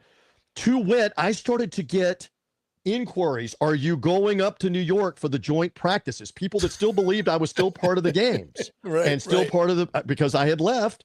I understand. There are people off of last weekend that are still wondering, were you sick? I've gotten contacted several times. What happened? Why are you not why are you not on the game? Yeah. Why are you not on the game broadcast? And so you know the reason, because I told you again last night. I sat quietly in the month of July because there was potentially another opportunity.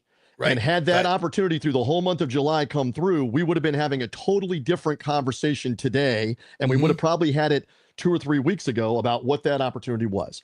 So now we come to the present where the games are going on and a lot of people don't even know why am I not there? What's the reason? And who's doing sideline? Who's doing the sideline? What's going on?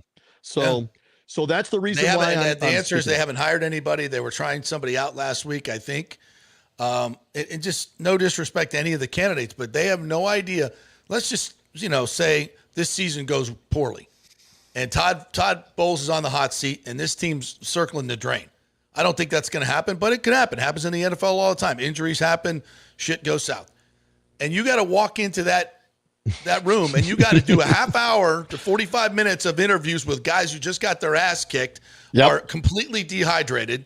Their coaches, it's a shit show. And you've done it with such professionalism for so long. And it's one of the hardest things in sports journalism to do. Sure. Live microphone right after the game. Good luck. And, good luck, young whoever you're going to find with very little experience. Doing that is an absolute disaster. I don't know who they're going to hire. I out of respect for you and I don't know either. My name in for the FSU job, even though I was mentioned in publications because my man Tom Block was going to get it. He was the heir apparent. He didn't do it. They went outside the family.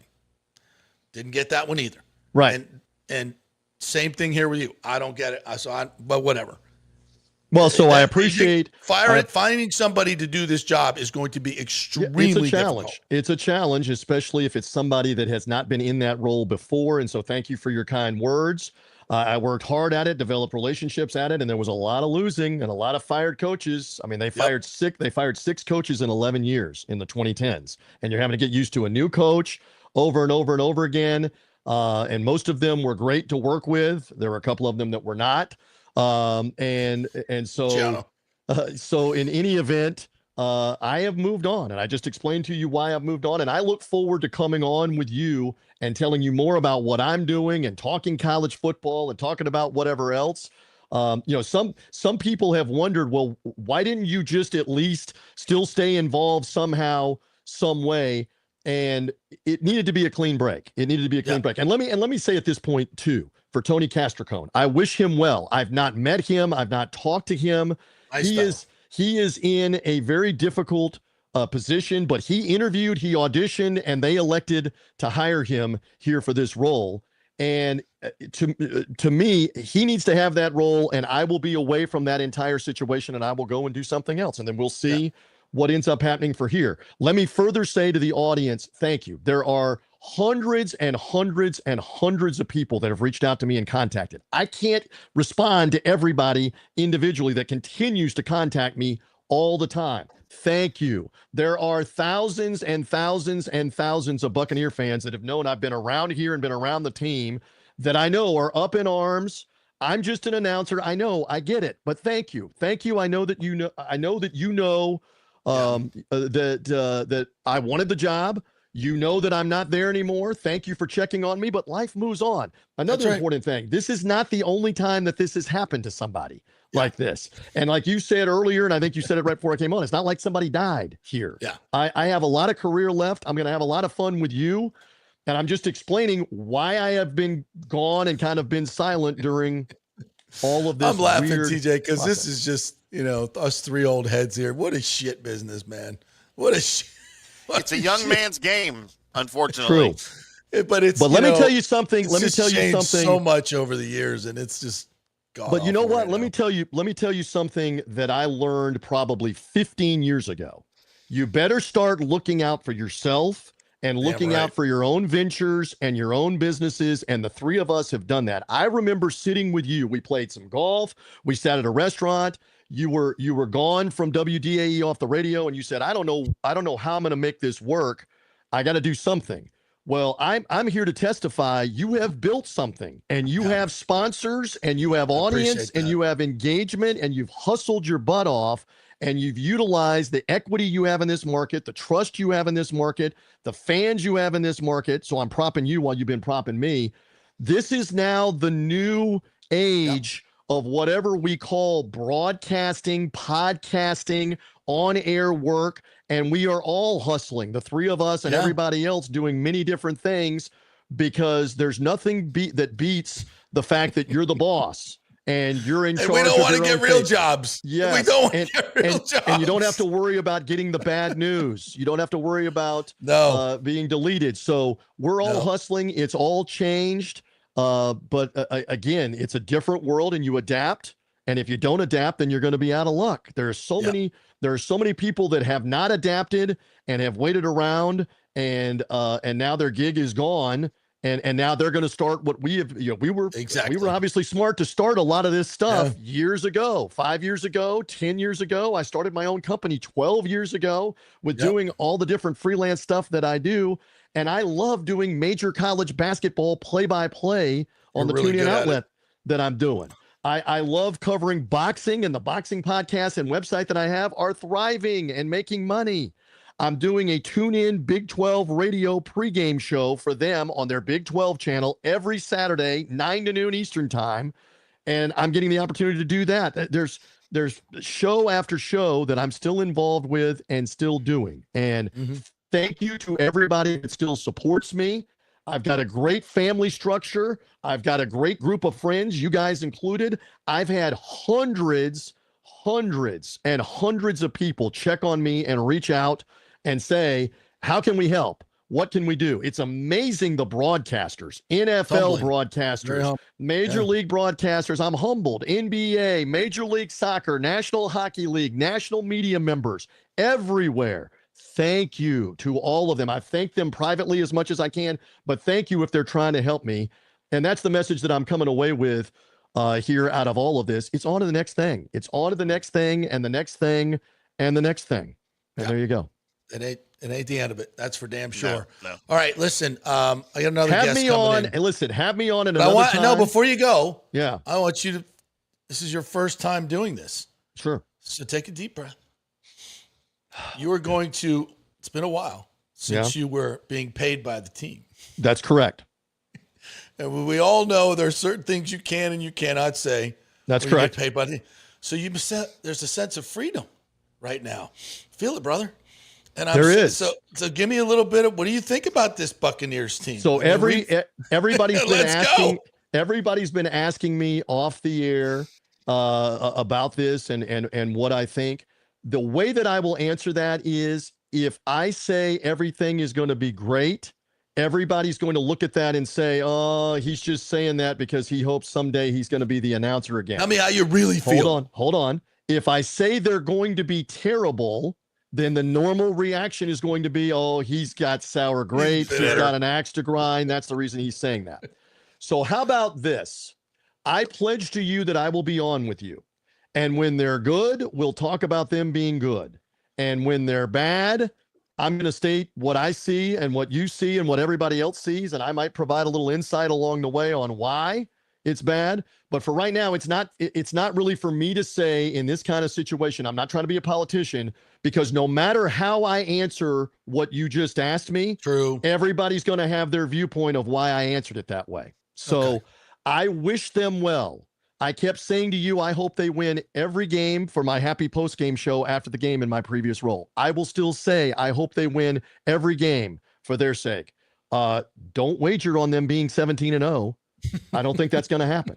But I appreciate the question. I'm just going to choose to be diplomatic with the answer because, again, I moved on. Can I make another joking reference? Yes. That I told you this yesterday. And Timmy, I don't know if you know this part of it, but I've told this to so many people, and it clicks. It relates for them. Larry David was the creator of Jerry Seinfeld's show with Jerry Seinfeld, and he was the comedic writer along with Seinfeld behind the characters and the whole thing. A lot of people don't realize Larry David left that show with about a season left, or maybe even a couple seasons left, and he started working on Curb Your Enthusiasm, his next thing. So he was no longer writing the show or producing the show.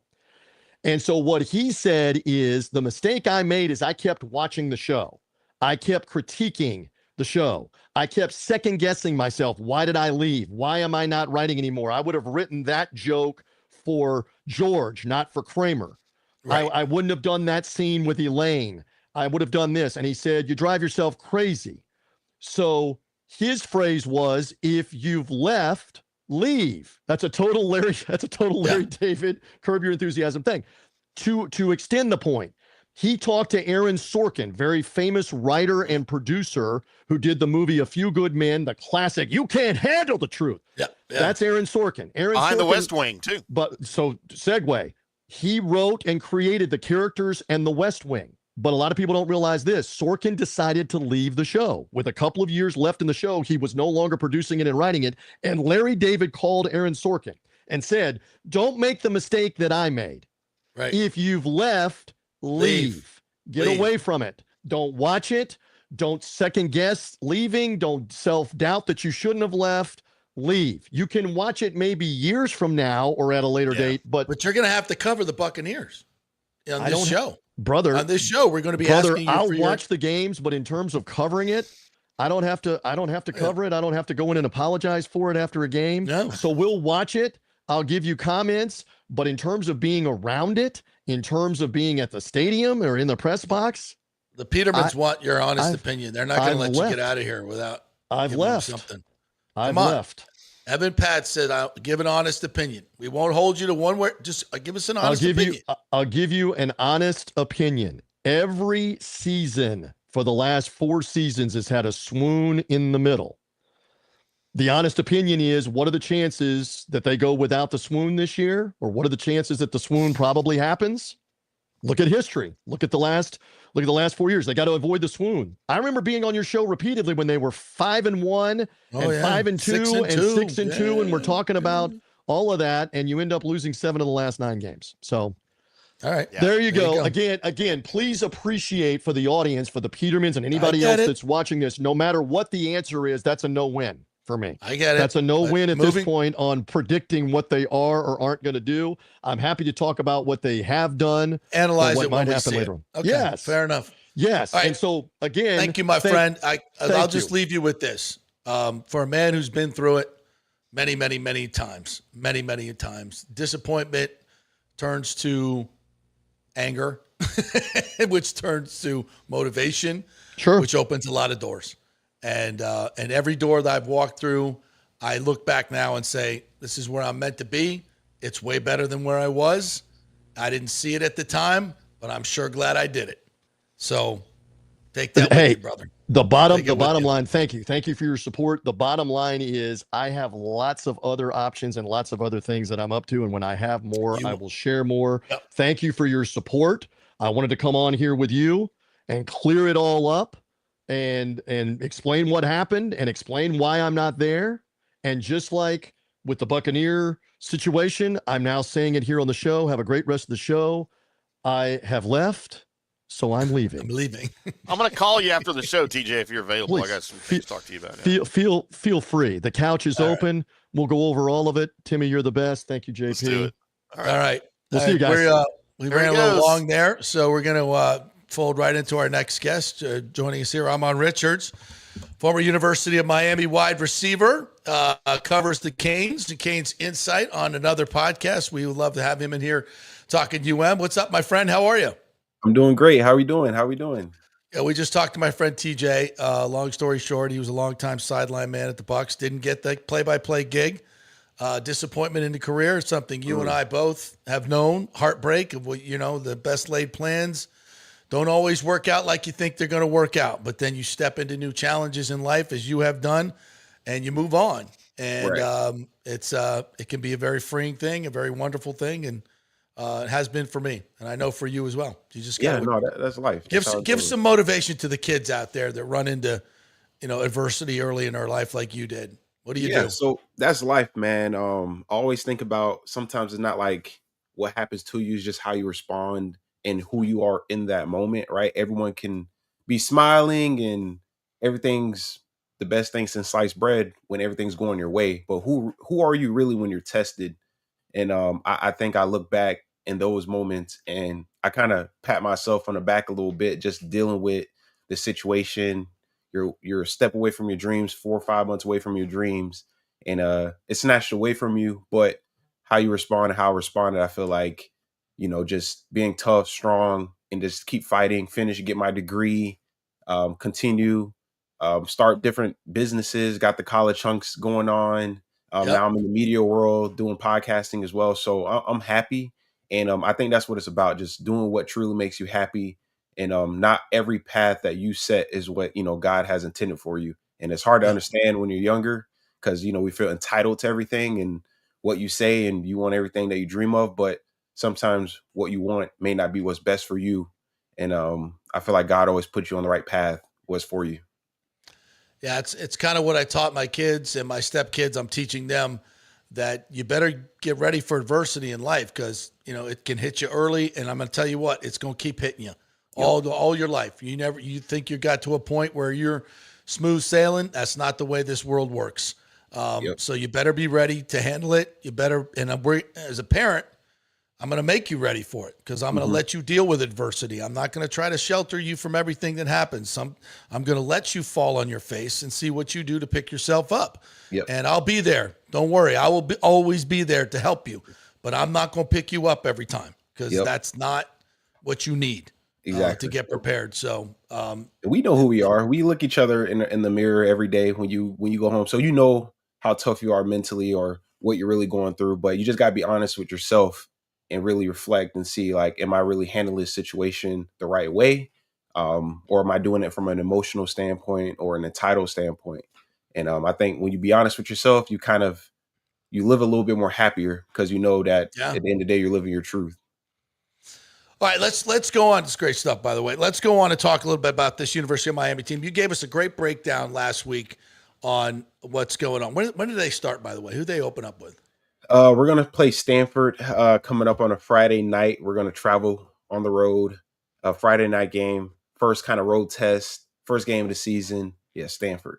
That's next week. All right. Yes, so sir. they're probably going to leave on Wednesday, going to go out a little early. Yeah. So I know Mario mentioned it somewhere. I can't believe what show, but we're going to take the same like Ole Miss approach where it was out there in like Vegas or something or Arizona. And we're going to pretty much get out there early just to get the guys' bodies. So I want to say it's going to be like a Tuesday or Wednesday, something like a day or two earlier than normal, just so our guys can get prepared and get their bodies adjusted to the flight and all that good stuff that may play a little part.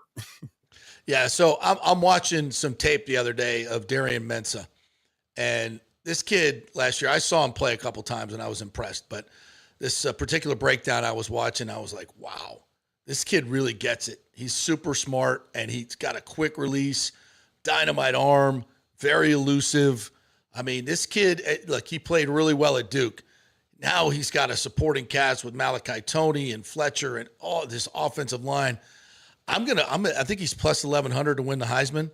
I think that's a good sneaky pick. Because you guys are going to win a lot of games. He's going to be on a lot of TV. He's going to put up a lot of numbers. Yeah. Agreed? So, as we know, like in this realm, you guys had some Heisman winners over there at Florida State. So, like those big games, those moments, they matter. And I think this year, I'm not going to say it's a prove it year for Miami. I think obviously there's a lot to accomplish, but eyeballs are going to be on Miami. I think this is the first time in a long time we're more so getting the benefit of the doubt.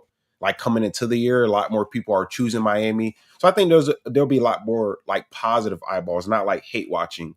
And with the opportunity, Darian Mensah, his skill set with all the weapons in the running game, he has a prime opportunity to strike while the iron's hot, which I think is big when you're trying to win the Heisman. The difference between Darian Mensah and Cam Ward, as far as two Heisman caliber type talents, is Cam Ward, obviously the defense, kind of let him down and we dropped those 2 games. I think this year our defense is good enough to not drop those 2 random ACC games, which kind of stains anyone's Heisman chances when you have, that type of, 2 L's on your resume. Yeah, I agree.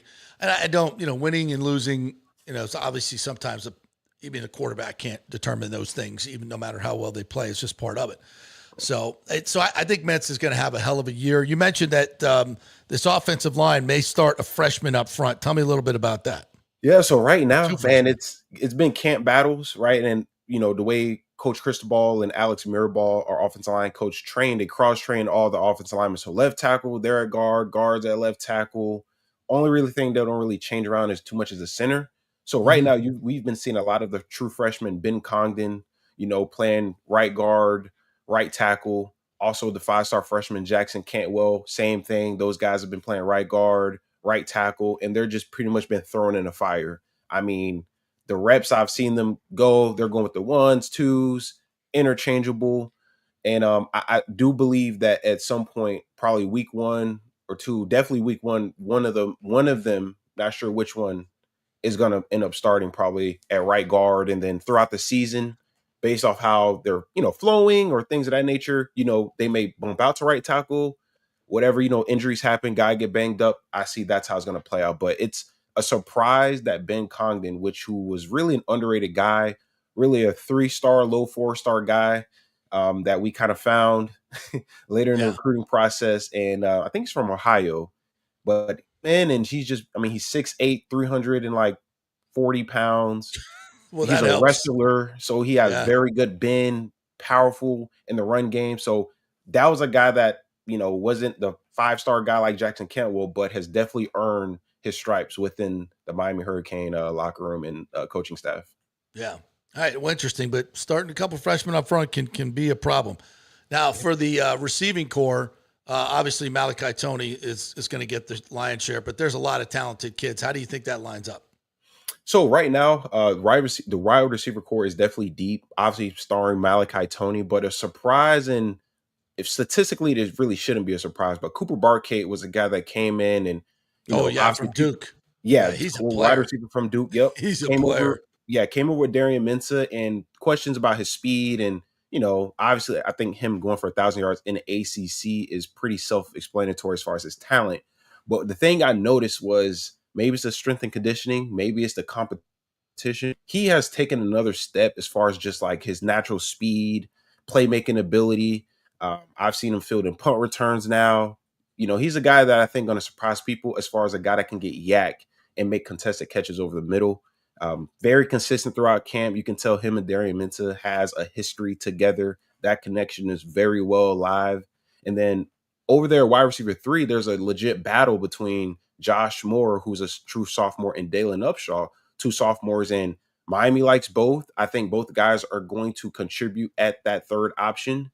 They're 2 different body types. Josh Moore is a 6'4", 6'5", 215, 20-pound X receiver. Dalen Upshaw is more of your 6 foot, like 195, kind of intermediate, elusive screening type of receiver.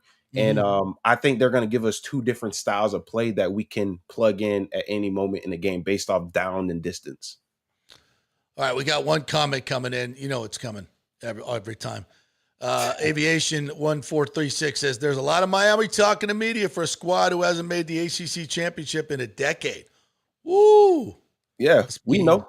Yeah, and the thing about trust me, we know. Hey, listen. The one thing about, well, at least myself as former player, we acknowledge that that's something that we haven't accomplished yet. And even last year, we would have won a national championship. I think people still coming into this year would say, well, the one thing we haven't done is win the ACC. So I think this year is a year where our focus first is handle our schedule, don't drop any games we're not supposed to, win the ACC, and then once you get in the playoffs, we know how we play football when it's time to play with the big boys. But we just can't drop those, games against, a Clemson team that's down on the road or anything like that. We got to play our brand of football from start to finish.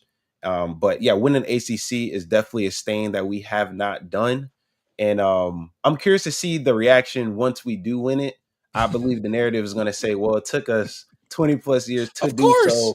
Right. So we got to come up with something. We got to come up with something. Situation. We got nothing else right now. That's all we got. So we got to come up with something. Yeah. Hey, before you go, wanted to ask you about this. So we got a couple of players, probably more than a couple, and they all seem to be going back to LSU for some reason, that have played in NFL camps, played in NFL preseason games now, that are going to be lining up in college football.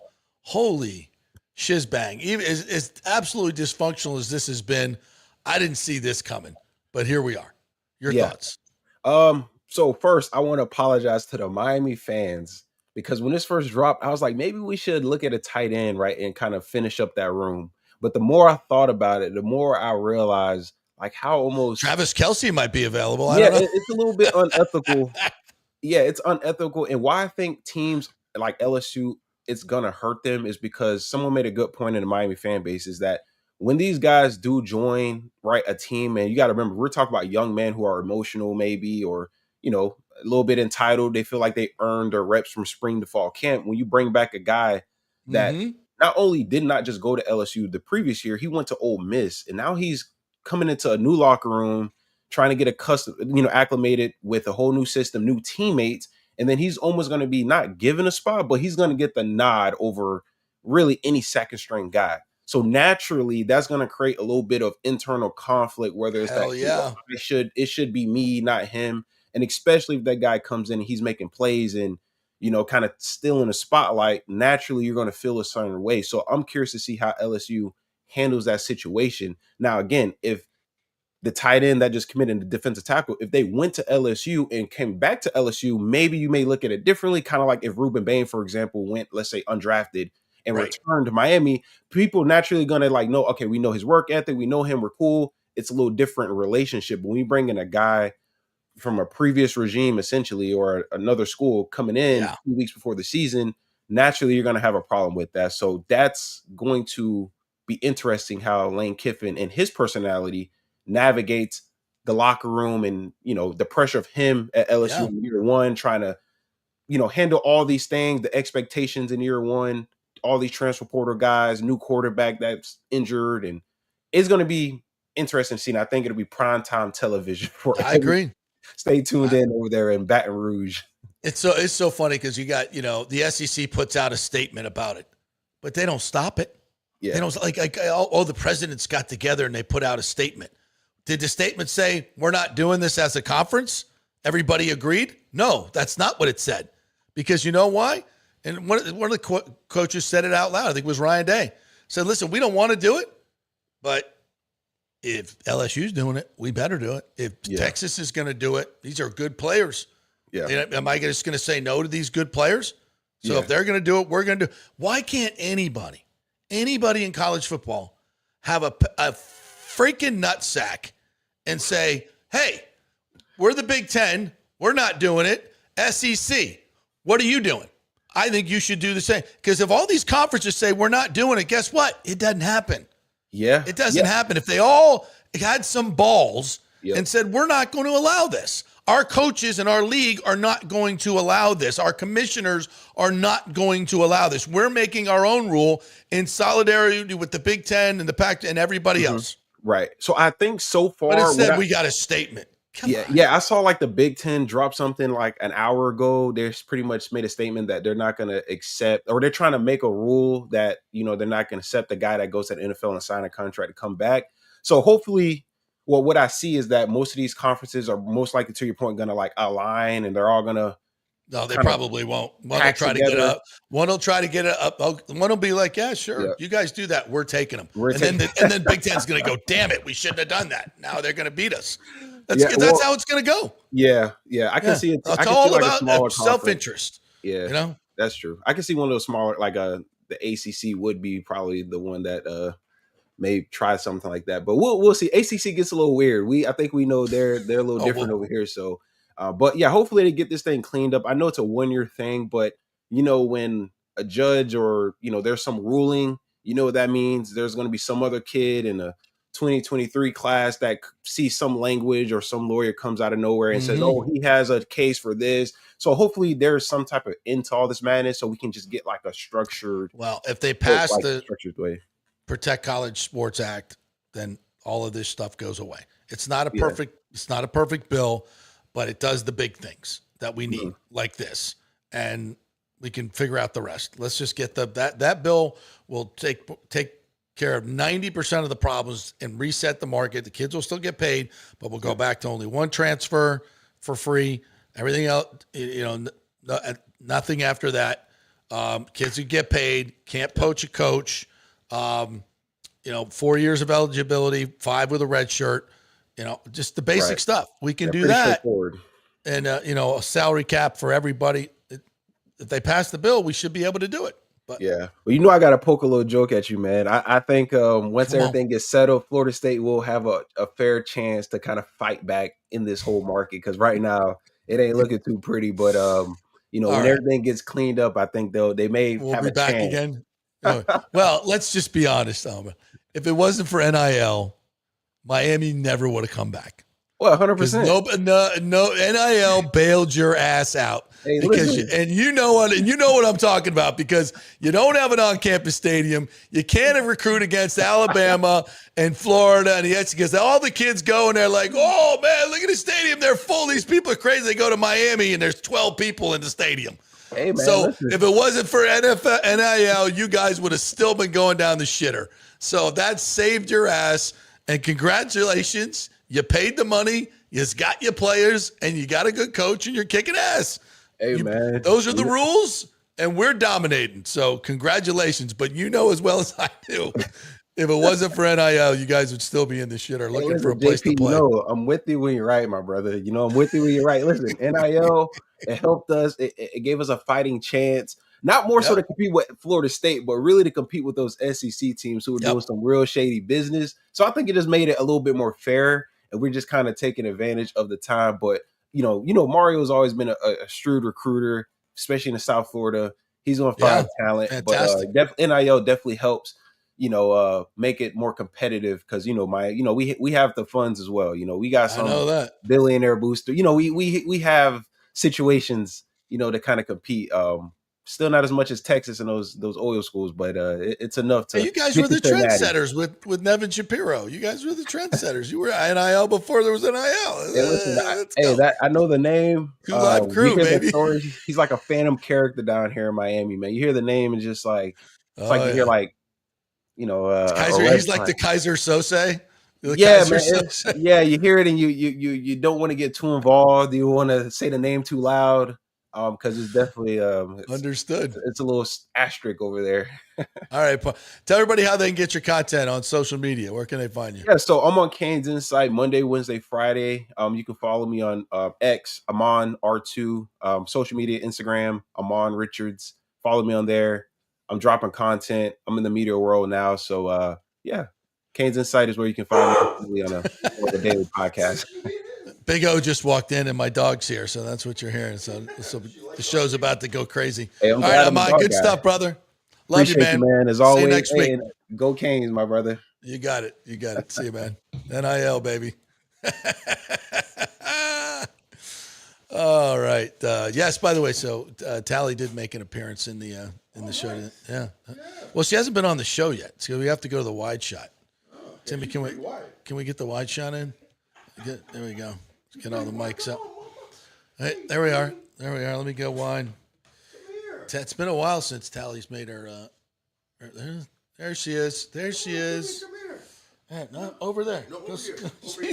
Oh my God, she's scared of you, Big O. No. She's. Sorry for you guys listening to the podcast. You're not seeing this. Oh, she loved. Oh, now you're trying to entice her with a baseball. Oh, yeah. Yeah, there you go. All right, Tally made the show. How are you, partner? I'm good, man. Yeah. Holy cow, we won. So how about that? That was a big win. They needed that. 2 in a row now. 2 in a row. Keep the Yankees at bay. Razzmatazz, baby. Razzmatazz. Cy Young winner? It's going to be a tough one. Dylan Cease had a great game just the other day. Did he? Yeah. Against the Yanks. So that's going to be a tough one, but he's in the – damn is if he's not in the running. He's in the running. There's no doubt about it. He's throwing phenomenally. 7 straight that he's won starts. He's definitely the ace of all aces.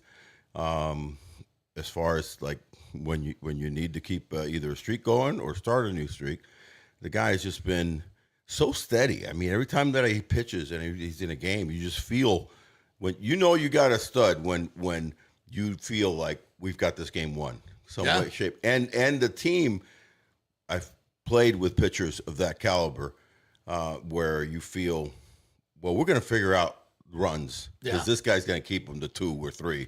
So we just need to score. So you go into that game with you huge go in that confidence. game such momentum and positivity that you're not going in shaky and thinking like, okay, we got to do this and defense has to be perfect. even when he gets in a little bit of a bind, which he had an inning where, I think he had like 30 plus pitches in one inning. You just feel like he's going to get out of it, and he did. So he is truly, when we talk about aces, it's kind of like how they loosely use, 5-tool players, and there's really not that many 5-tool players. Right. 5-tool players, there's very few. Right. Bobby Witt and a handful of other guys. He is a true ace because ace is used, every team wants to have an ace. Yeah. This is a real ace. This is So when you win 7 in a row when your team has been kind of scuffling.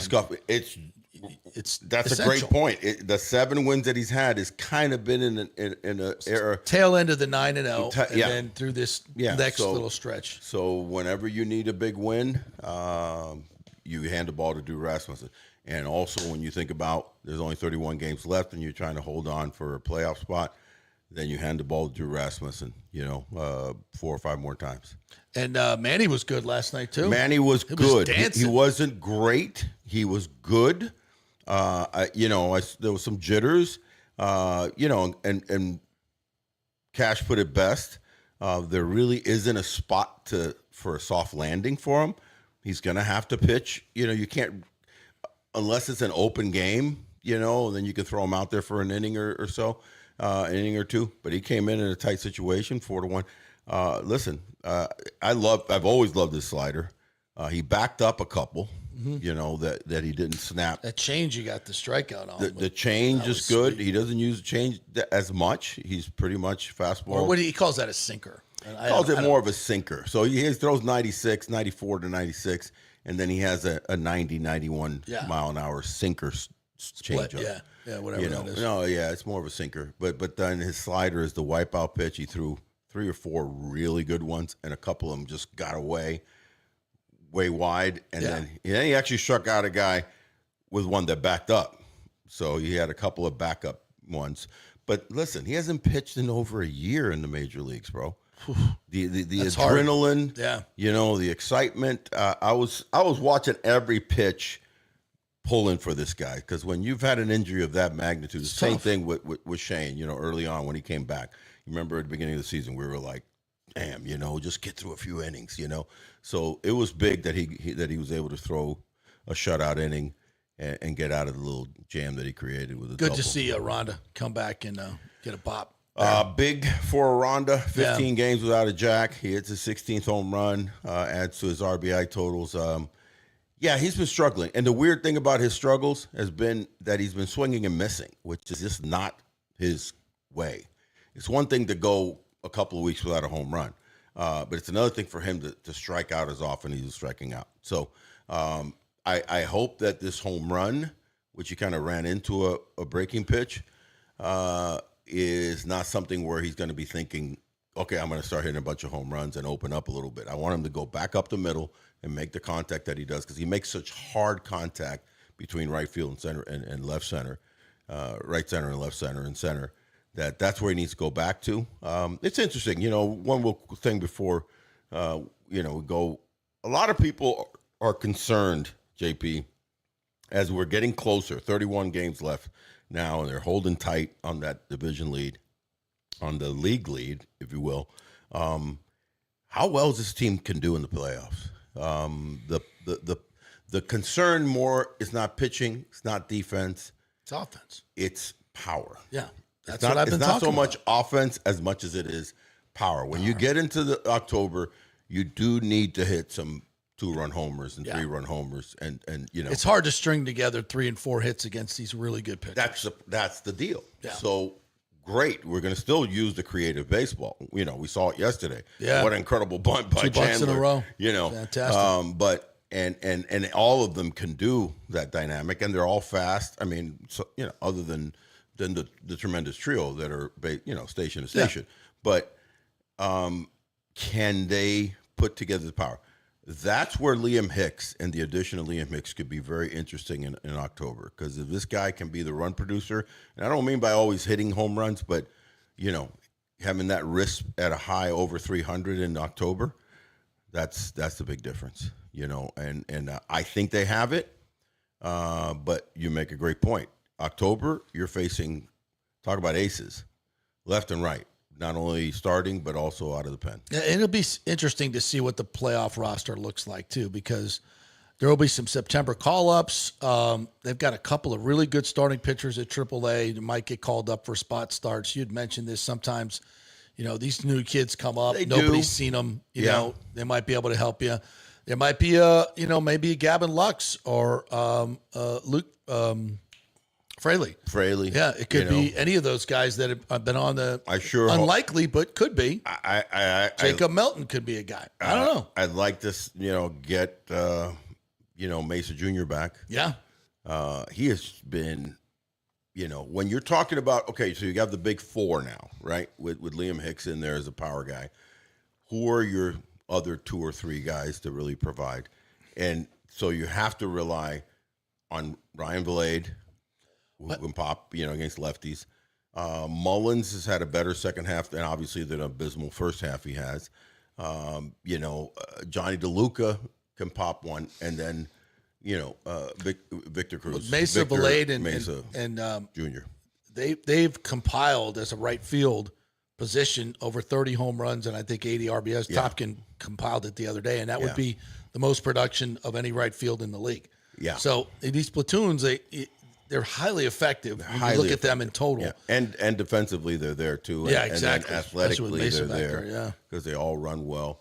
I think the Mateo addition, I think, was clutch. Nice to pick that guy up. Well, he made some nice plays last night. He did, and in diversity that he has, he got thrown out, but the dude, his foot speed is one of the top 3 in Major League Baseball. Yeah. And so we've got the speed, we've got put the ball in play. Let's just hold on. That's why just holding on to that lead, the American League East is imperative. Yeah. But they can't have that hold on mentality. They got to go attack it. That's a great point. Let's not. We're not holding off the Yankees. In any sport, we're you putting can't the gas play like pedal that. down. Yeah, you got to put it down. down. We're going to run away now. Yeah, that's your attitude has got to be. We're going to run away with the division. Yanks are, getting Bellinger back. Obviously, the big man is starting to hit off a tee. It's going to start taking some BP. Aaron Judge. By the way. It looks like Giancarlo Stanton might be done for the season. Yeah, he injured himself again. Dude, that guy, I can't soft remember tissue, a player man. that has had more soft tissue injuries than that guy. So sometimes you can be too strong. Yep. All right, much more coming up on the Big O Show. Around 12:30, we'll be hooking it up, so do not forget that. Starring Tally the Wonder Dog. She will be in as well. Timmy, thank you, my friend. Big thanks to TJ Rives, who joined us today. That was a very interesting conversation there. In case you missed that, you can always go back and watch it on our YouTube channel. Be a subscriber as well, or one of our podcasts, Apple and Spotify. Please like and subscribe there. Check out the new website, FanStreamSportsTV.com. FanStreamSportsTV.com. Have a great day, everybody. Once again, county meeting on Friday. We'll watch the final vote. We'll come back here and do a special edition of the JP Peterson Show and the Big O Show starting at noon. And then we will have a little gathering Friday night to celebrate everything and watch a little Bucs football. That's the plan here at Kingmakers. We will see you all then.